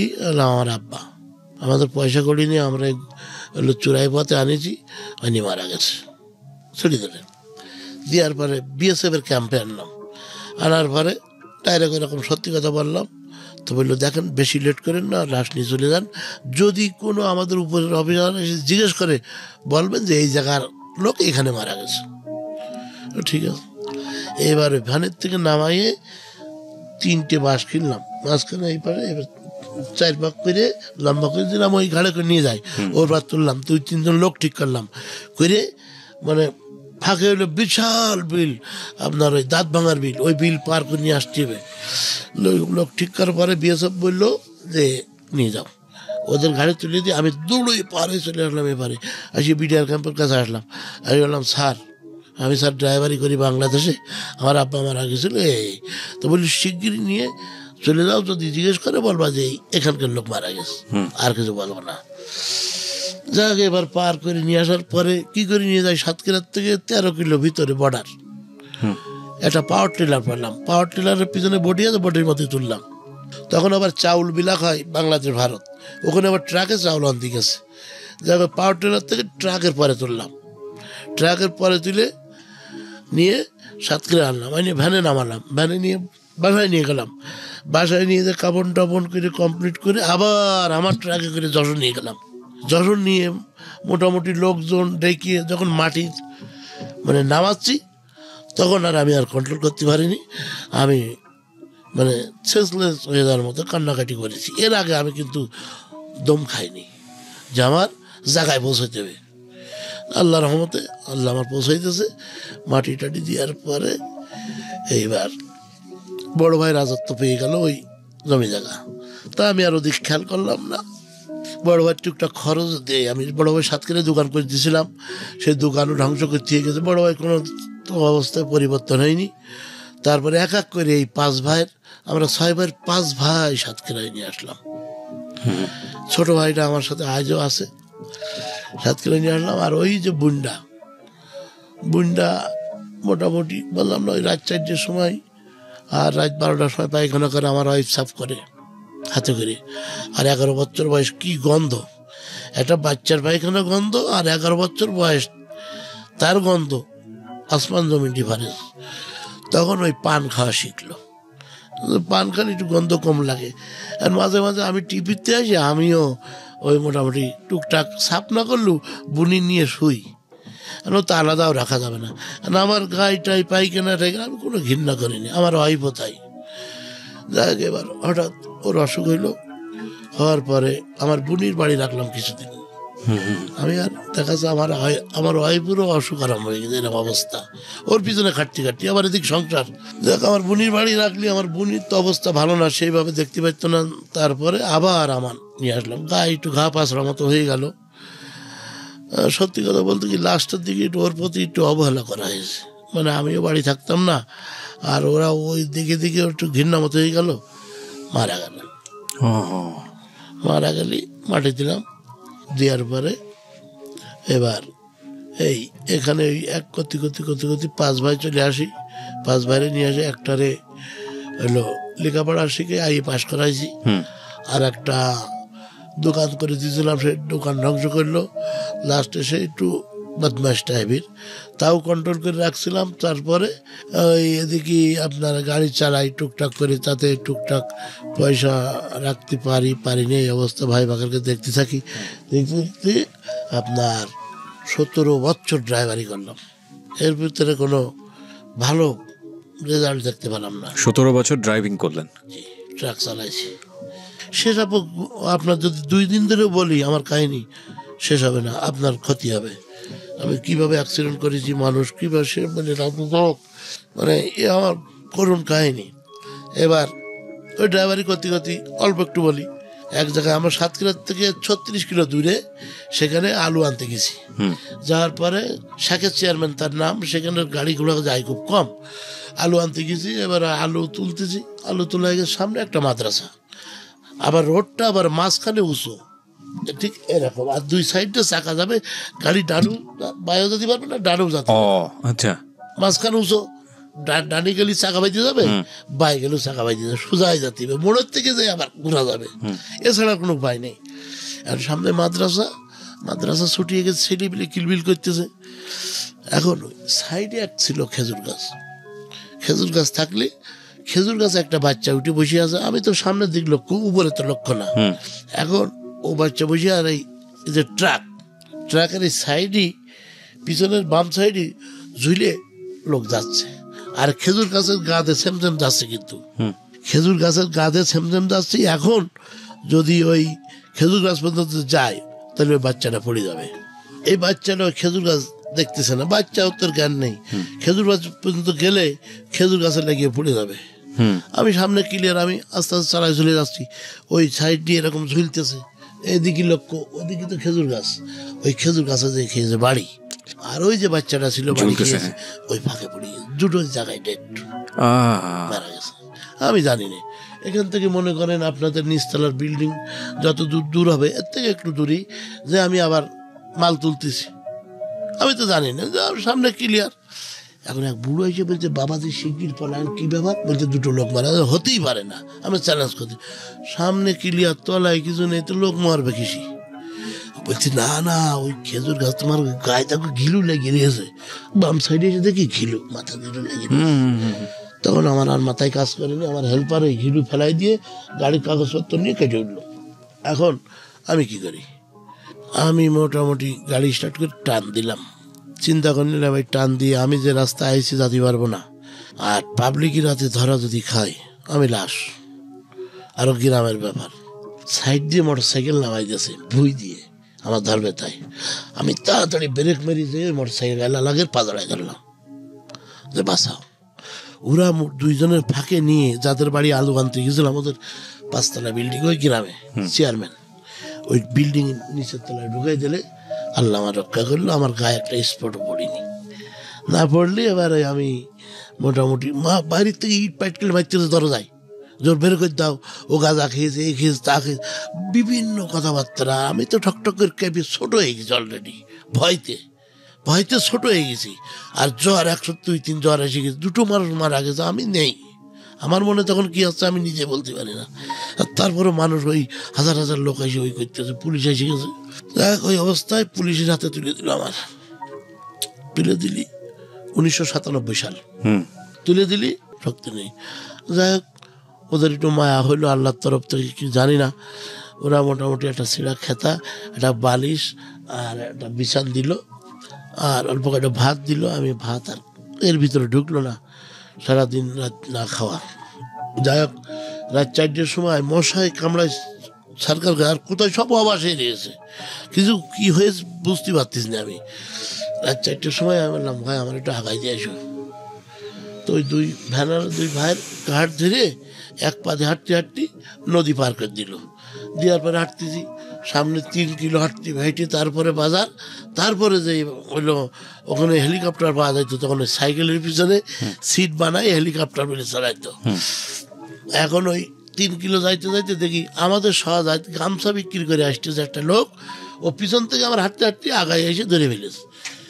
বলছি, ভাই কোথায় যাও? না ভাই এই ব্যাপার। তখন একটু মিথ্যে কথা বললাম, দেখেন আমার একটা ভাই ঘেরে থাকে, তা হারাই গেছে, পাচ্ছি না, তা আমি পড়ি যে আমার এই অবস্থা। পুলিশ আমি চিন্তা, পুলিশের কথা বললে আবার আর এক রকম হবে। এবার উনি হাত ধরে নিয়ে বাজারে নিয়ে মিষ্টির দোকানে নিয়ে দিল একটা মিষ্টি আর একটা পাউরুটি। তা বোধ হয় 6 মাস বয়সে, গন্ধের ঠেলে, তারপরে খিদের তাড়ো নাই, তাই মোটামুটি খেয়ে নিলাম। নেওয়ার পরে ওখান থেকে আসলাম সাতক্ষীরায়। এসে আমার বোনের বাড়ি যে উঠলাম, তা পুলিশ দেখলি ভয় লাগতেছে। বোনের বাড়ি যে ওই মঙ্গলের বাড়ি উঠলাম, আর বোনটা দেখি বলছে, কি ব্যাপার, কি অবস্থা তোরা? এইবার কথা জিজ্ঞেস করি না, 2টো ভাত দে। তো কবুতরের গোশ রান্না ছিল আর 1 গামলা ভাত ছিল। তা ওই বাড়তি চাচ্ছিলাম, তোর আর ভাড়া লাগবে না, ওই জাহাজ ছিল ওর মধ্যে ঢেলে নিয়ে এরকম ঘোলাই নিয়ে সব খেয়ে ফেললাম। 2 দিন 2.5 দিন খাইনি। এটা কি মানে বিয়ের পরের ঘটনা? না, বিয়ের আগের, বিয়ের পরের ঘটনা। বিয়ের পরের ঘটনা। হ্যাঁ, এইবার খাইনি, খাইয়ে এবার সুস্থ হলাম। তারপরে জামিন দিয়ে মোটামুটি এলো। যাই হোক, এইবার জামিন বলতে কি মানে আপনার কোর্টে যাইতে হয়েছে, মামলা এটা নিয়ে মামলা হয়েছে? 150 দিন আমার হাজির, 150 দিন পার করার পরে কেস মিটেছে। ওদের আবার 20-40 হাজার টাকা তুলে দিছি, মালিক তরফ থেকে 20,000 টাকা দিয়েছি। এই 40,000 টাকা দিয়েছি, যারা মারা গেছিল গরিব মানুষ, ওদের টাকা দিছি, বিমা করা ছিল সে টাকা তুলে দিছি, ওরা সন্তুষ্ট। এটা তো আসলে আমাদের জায়গা থেকে আমরা সবসময় যে জিনিসটা দেখি, অ্যাক্সিডেন্ট হলে সবসময় ড্রাইভারের ওপরেই দোষটা আসে। আমি নিজেও গাড়ি ড্রাইভ করি, আমি নিজেও জানি যে কিছু কিছু সময় আসলে ড্রাইভারের কোনো দোষই থাকে না, এবং পথচারী যারা থাকেন বা যারা অ্যাক্সিডেন্টের শিকার হন তাদের ভয়ঙ্কর রকমের দোষ থাকে। কিন্তু মানুষের একটা সাধারণ সেন্স মনে করে যে ভিকটিম যে সেই আসলে নিরপরাধ, যে কাজটি করেছে সে আসলে অপরাধী। এখানে আসলে এই জায়গাটায় পরিবর্তন সম্ভব না, কারণ মানুষের ওই মুহূর্তে তো আসলে সম্ভব কখন, যে নিজেকে বুঝতে হবে। একটা লোক যে কেন দৌড়চ্ছে সেটা আগে দেখতে হবে, তারপরে তার গায়ে দিতে হবে। আপনি মনে করেন একটা লোক সাপোজ বিপদে পড়ে দৌড়চ্ছে, আর একজন বলতেছে চোর, অথচ কখনো সে চুরি করেনি, অন্য বিপদে পড়ে দৌড়চ্ছে। এখন এই জনগণের কথা ওই ধরে নিয়ে ওকে ধুলাই করে মেরে ফেলে দিল। হ্যাঁ, দেখলো না যে ও আগে কি করছে, ভয়ানক রকমের অন্যায়। এটাকে আমি বলি ফার্স্ট ইমোশন। ফার্স্ট ইমোশনে আমি 22 বছর ড্রাইভারি করেছি, আমি খুব অভিজ্ঞ ড্রাইভার। এবং আমি যখন এর ফাঁকে আর একটা কথা বলে যাই, আমার নাম অরিজিনাল নাম তো শহীদুল ইসলাম। তো আমি আমার উস্তাদের যখন বললাম, আমার উস্তাদ খুব লেটে আমাকে ছেড়েছে। দেখ, শুধু একটাই কথা বলছিল যে দেখ, তোর যেদিন ছাড়বো তোর আর পিছন ফিরে চাতি হবে না, ঠিক আছে? তো আমি চিটাগাঙের টিপ খাটতাম, মাছের টিপ, এই বললাম না এইসব ফাটা। 12 ঘন্টায় বেডফোর্ড গাড়ি, তখন 12 ঘন্টায় চিটাগাং। বাবা, বেডফোর্ড তো সেই রকম গাড়ি। হ্যাঁ, না নর্মাল। এখন তো টাটা, লিল্যান্ড, হিনো, ইসুজু মানে জার্মান, জাপান সব বেড়েছে, তখন তো অল্প মাল নিয়ে আর কি। বেডফোর্ড বলতে আপনি যেটা ট্রাকের কথা বলতেছেন, তো ট্রাকে তো ওটা তো বড় ট্রাক, ছোট এখন ও ছোট, ওই তুলনায় এখন বড়, কিন্তু ওই সময় ছোট ছিল, ওই তুলনায় এখন ছোট, আর ওই তুলনায় তখন বড়। 10 মানে আজ থেকে প্রায় আপনার 8-9 বছর আগের গল্প। ওকে, 8 লক্ষ টাকা এলো। তা আমি যার ওই মাছ টানতাম চিটাগাঙের, ও লোক আমার পরে আস্থা ছিল এবং মানে খুব বিশ্বাস করতো, যখন যা বলতাম শুনতো। তো ওই লোক আমারে দিল, ও লোকের আবার পার্সের দোকানে বললো টাকা কত আছে, এলাম 8 লাখ টাকা আছে, বলতে নিয়ে গেলাম একটা চেক লিখে, ন্যাশনাল ব্যাংকের চেক লিখে নিয়ে গেলাম। নিয়ে যাই ও লোক ওই 68,500 টাকার একটা চেক লিখে দিল। এই 8,68,500 নিটল মোটরে জমা দিলে গাড়ি দেবে। আচ্ছা, আর বডি টডি আবার করে নিতে হবে। এবার ওই গাড়ি মোটামুটি দিলি এবার ওই প্রতিদিন কাজ করি আর বডির কাজ করাই। এই প্রথম আপনি একটা গাড়ি কিনলেন? আচ্ছা, কাজ করাই করতে 1-1.5 মাস লেগে গেল। আমি পয়সা তো আমার ওই কামাই করে তাই করতে, এবার কেউ দেয়নি। এবারে বডি দিয়ে দিলাম, দিলি গাড়ি রোডে চলতে লাগলো। গাড়িতে যা কামাই করে তা সে প্রতি মাসে 1,16,334 টাকা দিতে হয়। 1 বছরের কন্ট্রাক্ট নিয়েছি, 1 বছরের শোধ করতে হবে। আপনার ওই জমা দিতে হয় আর কি, ইনস্টলমেন্ট? হ্যাঁ, আচ্ছা, জমা দিতে হবে 1,16,334। আচ্ছা, এইবার আমি আয় করি দেখা যাচ্ছে আপনার 20-30 হাজার সংসার খরচ বাদে, আর ওদিক থেকে কামাই করে ওই টাকা দিই। এর মধ্যে হঠাৎ একটা লোক শ্রীমঙ্গল থেকে আসলো, নাম হলো হানিফ। সে শ্রীমঙ্গলে পেঁয়াজের ব্যবসা করে। ওনার ছেলে আর ওনার কর্মচারী আসলো। কি ব্যাপার, আমার অ্যাকাউন্ট নাম্বার নিল, নিয়ে 2 লাখ টাকা দিল। কেন? 2 লাখ টাকা দিলেন কেন? বললাম যে বলছে কি আমার গাড়ি পেঁয়াজ কিনে দিতে। সে আবার কিরকম বলছে, আপনি দাম করে কিনে এই টাকা দিয়ে দেবেন। আমি কেন? তো বলছে আপনার ভালো লেগেছে তাই আমরা আনবো টাকাটা। কার মাধ্যমে? আপনার ভালো লেগেছে, আপনার অ্যাকাউন্ট নাম্বার, আমরা তো চিনি না কারোর, আপনারে আমরা শুনেছি যে আপনি লোক ভালো, তো আপনার অ্যাকাউন্টে আমরা আনিছি। না, আমি পেঁয়াজ কিনে দিতে পারবো না। তো কয় না, আপনি টাকা শোধ করবেন, আমরা করবো, আপনি টাকা দিয়ে দেবেন। যা কই ওদের কথা মতো 1 গাড়ি পেঁয়াজ কিনলাম। কেনার পরে ওদের দিলাম, দেওয়ার পরে ওরা আবার টাকা আনলো। টাকা এনে দিলাম, এই করতে করতে বেশ টুকটাক ওই পেঁয়াজ কিনে আরম্ভ করলাম। আপনি নিজেও বুঝতেছিলেন ব্যবসাটা কি? হ্যাঁ। আচ্ছা, এইবার 10 পয়সা করে আমার কমিশন দেয়। মানে 1 গাড়ি পেঁয়াজ যদি 20 টন হয়, তাতে দেখা যাচ্ছে 2,000 টাকা। এও তো খারাপ না। এই করতে করতে আমার ড্রাইভাররা বহুত সহযোগিতা করে। যেখানে ওই পেঁয়াজ নিয়ে যায় আমার কথা বলে, যে ওই লোক 7 লোক সঠিক কথা বলে, টাকা মান নেই, এইভাবে ওরা প্রচার করে। The very important thing is that এই শহীদুল নামটা, ওপেন শহীদুল, এটা একটা ব্র্যান্ড হয়ে গেল। এবং এটা দেখুন, যে বললো যে 17 বছর ধরে শুধু ড্রাইভারই করেছি আমি, বা 19 বছর ধরে 22 বছর ধরে এই কাজের সঙ্গে যুক্ত ছিলাম। এই 22 বছরে ওনার অনেস্টি, ওনার সততা, ওনার পরিচিতি, এইটার ইকোনমিক যে রিটার্ন, সেটা উনি কিন্তু এখন পাওয়া শুরু করেছে। তার মানে 22 বছর ধরে একটা মানুষ যখন সৎ থাকে এবং তার চারপাশের মানুষজন যখন জানা শুরু করে যে এই মানুষটা সৎ এবং ওই মানুষটাকে দিয়ে এই কাজটা করালে একটা ভালো রেজাল্ট আসবে, তখন 22 বছরের পরের যে পরিশ্রমটা, যেটা উনি পয়সার ক্ষেত্রে করছে, সেটা কিন্তু এই জ্যামিতিক হারে আসা শুরু করবে। এটাই স্বাভাবিক। সুতরাং এই মানুষ, আমি যে বলি যে একটা মানুষ ভালো, একটা মানুষ খারাপ, একটা মানুষ ভালো বললে এটা কিন্তু একটা ইকোনমিক ভ্যালু আছে, এটা একটা ব্র্যান্ড, এবং এটা খুবই ইম্পর্টেন্ট। ব্র্যান্ড যে কত ইম্পর্টেন্ট জিনিস, এটা বলার অপেক্ষা রাখে না। ওকে, বলেন তারপর। এবার আরেকটা পার্ট একটু বলবো, আমি এটা ভুলে গেছি।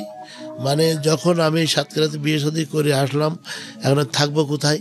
আমার সাতক্ষীরা মোজার সাহেব বলে একটা লোক আছে, ওনার বাসা, ওনার ওই সাইডে আমি কাজ করতাম। যেখানে সুই যাবে না সেখানে নাঙলের ফাল চলে যেত আমার। তার মানে যেখানে গাড়ি যাবে না, আর আমি কব যাবে, আমি বলবো যাবে, তো গাড়ি যাবে। যদি 1,000 টাকা ভাড়া হয়, 3,000 টাকা দেবো লোক। ও লোকের কথা হলো গাড়ি যেতে পারে, আমার কথা হলে যাবে। এইভাবে ওনার কাজ করে দিয়েছি। দেওয়ার পরে আমি ও লোকের একটা কন্ট্রাক্ট নিয়ে 2 লাখ টাকা আমি পাই, এই লাভ হয় আমার। লাভ হওয়ার পরে ও লোক টাকা দেয়, লাস্টে 40,000 টাকা বাকি থাকে।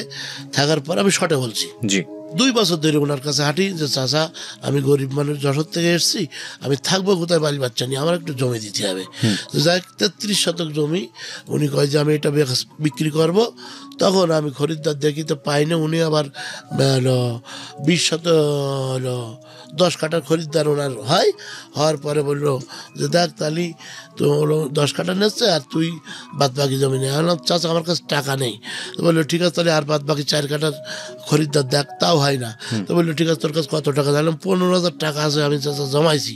তো বললো দেওয়ার পরে উনি ওই জমি আমার রেজিস্ট্রি করে দেয় সবটুকু। আচ্ছা, পথের জন্য 3 শতক দিয়ে দেয়, আর ওই 12 শতক জমি আমার রেজিস্ট্রি করে দেয়। আর কোনো টাকা ওই সময় নেয়নি। এবার 200, 500, 100 করে টাকা দেয় উনি, ওইভাবে নিয়ে তারপরে আর একটা জমি ওনার কাছ থেকে উনি বলে 10,000 টাকা দেয়, আমি একটা জমি দিচ্ছি। হ্যাঁ, আমি ওনার কথা বিশ্বাস করে একজনের হাত পা জড়াই ধরি। 25 টাকা সমিতি ছিল, সেই সমিতির টাকা নিয়ে মানে 3 মাস জমা দিয়েছি, পাতায় 2100 টাকা কত হয়েছে, দোকানদারের হাত টাত জড়াই ধরে উনি 10,000 টাকা আমার ধার দিয়েছে। দেওয়ার পরে ওই 10,000 টাকা ওনার দিয়েছি। দেওয়ার পরে উনি ওই জমি 4 ছেলে বললো যে রেজিস্ট্রি করে দিয়ে আসো, ওই জমিও দিয়ে দিল। দেওয়ার পরে এবার আমি ওখানে চাষের বেড়ার ঘর করলাম। তো চাষের বেড়ার ঘরে যে যখন শুতাম, তা আল্লাহ কোনো মাফ করে মনে হয় যেন সেকেন্ড বেস্ট। আমি জমি কিনে নিজের ঘর, ওই যে বাবুই পাখি সেই গল্পটা সেকেন্ড বেস্ট। আমার সে খুশির কোনো সীমানা ছিল না, শেষ ছিল না। এইবার বোমরাই যে যখন কাজ করতে লাগলাম, কাজ করতে করতে তখন ওই আমার পার্টনার নেবে না। আমি তো কর্মচারী, ওর আমার 200 কোটি টাকা যায়, পার্টনার নেবে না। এখন ও যার কাজ করে তার সাথে আমার একটা সখ্যতা হয়ে গেল। বললো ঠিক আছে, ও তোর যখন পার্টনার নেবে না, তুই এক কাজ কর, তুই তো ভালো কাজ জানিস, তোর ছাড়া আমার কাজ চলবে না, তুই অর্ধেক করবি, ওরা অর্ধেক করবে। উনি বিচার করে দিল, দেখছে আর কি, টেবিলে বসে 20-30 জন লোক। আমি সেই জায়গায় উঠে বললাম দেখেন আমার উস্তাদ আগে, আপনি আগে না। আজকে আপনারা দেখতে পাইছি আমার উস্তাদ এই জায়গায় নিয়ে আসছিল, তাই তো আমি উস্তাদের সাথে যাব। উস্তাদ বিশাল খুশি, ওই খুশি হয়ে আমার পার্টনার করে নিল। তা ওই যে প্রথম ওই যে দ্বিতীয়বার ওই যে 10,000 টাকা যে জমিটা নিয়েছিলাম, ওইটা বিক্রি করে 2,15,000 টাকা বিক্রি করে ওখানে 90,000 টাকা দিলাম। 23,000 টাকা তো একটা ফ্রিজ কিনলাম, ওই লেগে গেলাম পার্টনার। যাক তারপর ওই যে পেঁয়াজ আর কি দেওয়া শুরু করলাম। সরকারের সমস্ত জায়গায় প্রচার হতে লাগলো, ওপেন শহীদুল, এই ওপেন শহীদুল কিনা। চাঁদপুরের থেকে শুনতে পাই, চাঁদপুরি যখন আপনার মাল দেয় ফেনিওয়ালারা কি করে, ওরা একটা ব্রেন খাটায়, এখান থেকে 2 টাকা ভাড়া 1 কেজি মালের, হয়তো 22 টাকা কিনে, তাহলে 24 টাকা। এখন দেখা যাচ্ছে ওরা 23.5 টাকা দাম এ করে দেবে, 24 টাকা 24.5 টাকা এ করে দেবে। এবার দেখা যাচ্ছে যে ওই ওরা 200 কেজি ছাড় দেবে, এইভাবে কোন ধরনের কি ওরা মাল দিত। যাই হোক ওরা চলে আসলো এখানে, এসে দেখে আশপাশ যে খবর দিয়ে দেখে যে আমি একটা সৎ ছেলে। যাই হোক মোটামুটি এই শুরু হলো আমার ব্যবসা। আমার কাছে কোনো পুঁজি নেই, 10টি টাকাও নেই, মনে করেন আমি ওই যাই করি তাই ব্যয় করি। এইবার মিন্টু সাবুলির লোক আছে একটা খুলনায় বাড়ি, ওনার কাছ থেকে 1 গাড়ি মাল নিলাম বাকি। লোকের কাছে জিজ্ঞেস করে টাকা দেবেন তো, দেবে না। 3 দিন পরে টাকা দিয়ে দিলাম। দিয়ে দেওয়ার পর ওই ব্যবসা স্টার্ট হলো। 1,99,00,000 টাকা আমার বাকি দিল ওই মিন্টু শাহ। 1,99,00,000 টাকা আস্তে আস্তে আস্তে আস্তে বাকি দিল। আচ্ছা, কিসের ব্যবসা ছিল? এটা পেঁয়াজের ব্যবসা। এই পেঁয়াজের ব্যবসায় আপনি নিজেও ইনভলভ হলেন, তাই তো? হ্যাঁ। কি করতেন আপনি? কোথা থেকে পেঁয়াজ নিয়ে কোথায়? ভারত থেকে পেঁয়াজ আসতো, বাংলাদেশে আসলে ভারতে 40 টাকা কিনা থাক, ওটা আমার দেখার বিষয় না। আমি ধরেন এখন 30 টাকা কিনেছি। চাঁদপুরি লোক বসে আছে, ভাই আমার গাড়ি পেঁয়াজ পাঠাই দেন, ভাই কত? তো 30 টাকা। দেখেন একটু কম টম হয় কি, হয়তো আমি 28 টাকা কিনলাম। ওরা আমার বিশ্বাস করতো, আমার 25 পয়সা কমিশন, 20 টন মাল হলে 5,000 টাকা কমিশন। প্রতিদিন 7-8 গাড়ি করে মাল কিনতাম, 40,000 টাকায় একে দিনে। আমি তো প্রধানমন্ত্রীর কাছে চলে গেছি। 40,000 টাকা ওই আমি একটা লেখাপড়া জানি না, একটা এসপি ওসির বেতন পাই না, ডেলি 40,000। আমি 40,000, আমি সত্যি কথা বলবো না, বলবো কি মজা ওখানে আমার কথা বুঝতে পেরেছি। মানে প্রতিদিন 40,000 টাকা করে ইনকাম, 40, 50, 30 টাকা। আমি আর মাথায় কাজ করতে না। যাই হোক এইবার ওই করতে করতে মোটামুটি টাকা মারি গেল। আমি তো পার্টি সবার চিনি নেই, দুষ্কৃতিকারী আছে না কিছু, ঢুকে যায়। ঢাকার থেকে কামাল বলে একটা লোক, সেও ইম্পোর্ট করতো মাল, ইন্ডিয়াতে আনতো, মার খেয়ে গেল। ও আমার কাছ থেকে বাকি নিত 15,05,275 টাকা। আমার অনেক স্মরণীয় ঘটনা আমার ভিতরে থাকে আর কি। এই দেখেন আমার এখনো স্লিপ আছে, 3 কোটি টাকা মার্কেটে পাবো মুখি, এমনি কোনো লাইসেন্স জানি না। আপনার টাকা, এটা লোকের টাকা, আমি লোকের কাছ থেকে নিয়ে, আমি পণ্য পুঁজি খাটাইনি, আমি লোকের কাছ থেকে নিয়ে লোকের দিই, ফাঁকে আমার ওই 25 পয়সা মাঝখানে হচ্ছে আপনি মিডলম্যান। হ্যাঁ, আচ্ছা, আমার সত্য কথা হবে, সঠিক কাজ হবে। এবার যদি তোর লাভ না হয় তুই আমার 25 পয়সা দিস না, তবে আসলটা আমার কম দিলে হবে না, আমার বক্তব্য হইলো এরকম। কিন্তু আপনার প্রতিদিনের লাভ থাকা শুরু হলো 40,000 টাকা করে, আপনি যেটা বলছিলেন পকেটে ঢুকলো। আর এই এত কোটি টাকার বিজনেসে আপনার হচ্ছে এখন পর্যন্ত লেনদেন বাকি আছে, আপনি সেটা বলতে চাচ্ছেন? আচ্ছা, ওকে, তারপর এইবার ওই যে 2013 সালে ওই সময় আওয়ামী লীগ বিএনপি গাঞ্জাম ওই হরতাল, আমার একটু সাহস ছিল, আমি ভারতের পেঁয়াজ ওই ভমরাত থেকে ভ্যানে করে বইয়ে সাতক্ষীরার থেকে নিয়ে চিটাং পৌঁছে দিতাম। এক গাড়িতে 2 লাখ 2.5 লাখ টাকা লাভ হবে পার্টির, আমার ভাড়া দেবে 1 লক্ষ টাকা, 30,000 টাকা লাগে না, 1,20,000 টাকা। তখন মোটামুটি আমি ওই টুকটাক জমি কেনা শুরু, তখন বলবে মানুষ যে আমার কাছ আমাদের হক কেড়ে নিয়েছে, 2 পয়সা আসবে না, দেখো গরম দেখাচ্ছে, এই না, আমার কাছ কথা হলো যে যা দেবে আমি নেব, তারপরে যেটা শর্ট পড়বে আমি দেবো, ঠিক এইভাবে, এই মন মানসিকতায়। তো যাক, প্রতি বছর আমি ওখানে আর কি, উনি ওয়াজ করতেন, পীরগঞ্জ বাড়ি, নুরুল আমিন, আপনাদের টিভিতেও আর কি করে, প্রতি বছর ওনাকে আনি, ওনার কোনো কন্ট্যাক্ট ছিল না, যা দেবো তাই নেবে, আমার সাথে ওনার খুব সম্পর্ক হয়ে গেল। এখন 2বার না 3বার ওই মাহফিল করার পরে উনি বললো যে হজ করতে হবে। সে কীভাবে, আমি লেখাপড়া জানি না, আর এমনি নামাজ কালাম হয়তো পড়ি, আমি কীভাবে কী করবো, আমার কাছে তো পয়সা করি নেই। তখন বললো এক কাজ করেন, নিয়ত করেন। না আচ্ছা, করলাম নিয়ত, বললো 5,000 টাকা দেন। কোথায় দেবো? বললো আমার অ্যাকাউন্টে দেন। আচ্ছা, দিলাম। তো বললে এইবার থেকে যা 5,000 টাকা আপনি আমার অ্যাকাউন্টে দেবেন, যেদিন হাওয়াজের পয়সা জোগাড় হবে সেই দিন যাবো। যাক, 1 বছরের ভিতরে 4,70,000 টাকা আমার ওই অ্যাকাউন্টে জমা পড়ে গেল। জমা পড়ে যাওয়ার পরে 5,20,000 টাকা লাগবে যাইতে দুইজনের, আর যা খরচ। তো যাই হোক, অবস্থা জোগাড় হয়ে গেল। রংপুরের 39 জন লোক আর আমরা স্বামী স্ত্রী, এই 41 জন চলে গেলাম হজে। যাওয়ার পরে ওখানে যে আমি আরো কিছু টাকা নিয়ে গেছিলাম, ওনাদের সেবা করতে লাগলাম, এই 39 জনকেই। কম বেশি আমার কাছে টাকা আছে, ওদের কাছ থেকে হাওলাত করে ওদের পিছনে খরচ করতে লাগলাম। ওদের শুধু বলতে লাগলাম আপনি আমার বাংলাদেশে যাইতে দেন, সব টাকা দিয়ে দেবো। এইভাবে মোটামুটি ওদের কলা খান ও চা খান, এইভাবে খুব যত্ন করতে লাগলাম।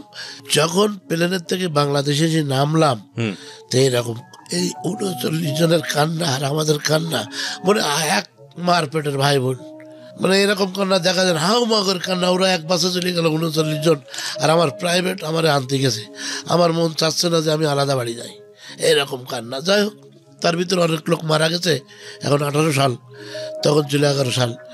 তো যখন যে মারা গেছে আমি খবর পাইছি, অনেক সময় গেছিও, তারপরে আমার দাওয়াত করে নিয়ে গেছে, ওনাদের আবার আনছি, এইভাবে আমার সম্পর্ক করি। 18 না 19 সাল শুরু হলো, কিছুদিন হলো। জি, 19 সাল। জি, দেখ আমার ভুল, মাফ করবেন। তো এইভাবে এই পিছনের কথাটা শেষ। এখন এই বিএনপি আওয়ামী লীগের হরতালের সময় তখন জীবনে রিস্ক নিয়েছি খুব। যেহেতু আমি ড্রাইভারই করেছি, আমি ড্রাইভারদের পয়সা একটু বেশি দিতাম। রিস্ক নিয়েছি কি, হেলমেট কিনে দিয়েছি ড্রাইভারদের, আর বলেছি গাড়ি যদি জ্বালায় যায়, গাড়ি রেখে তোরা জীবন বাঁচাইছিলি, আমার গাড়ি পুড়ে যায়, যা দেখা যাচ্ছে 30 টাকার ভাড়া, তখন 100 টাকা পাইছি। এইভাবে মোটামুটি একটা জমি কিনলাম, হলো 29 লাখ টাকা দিয়ে।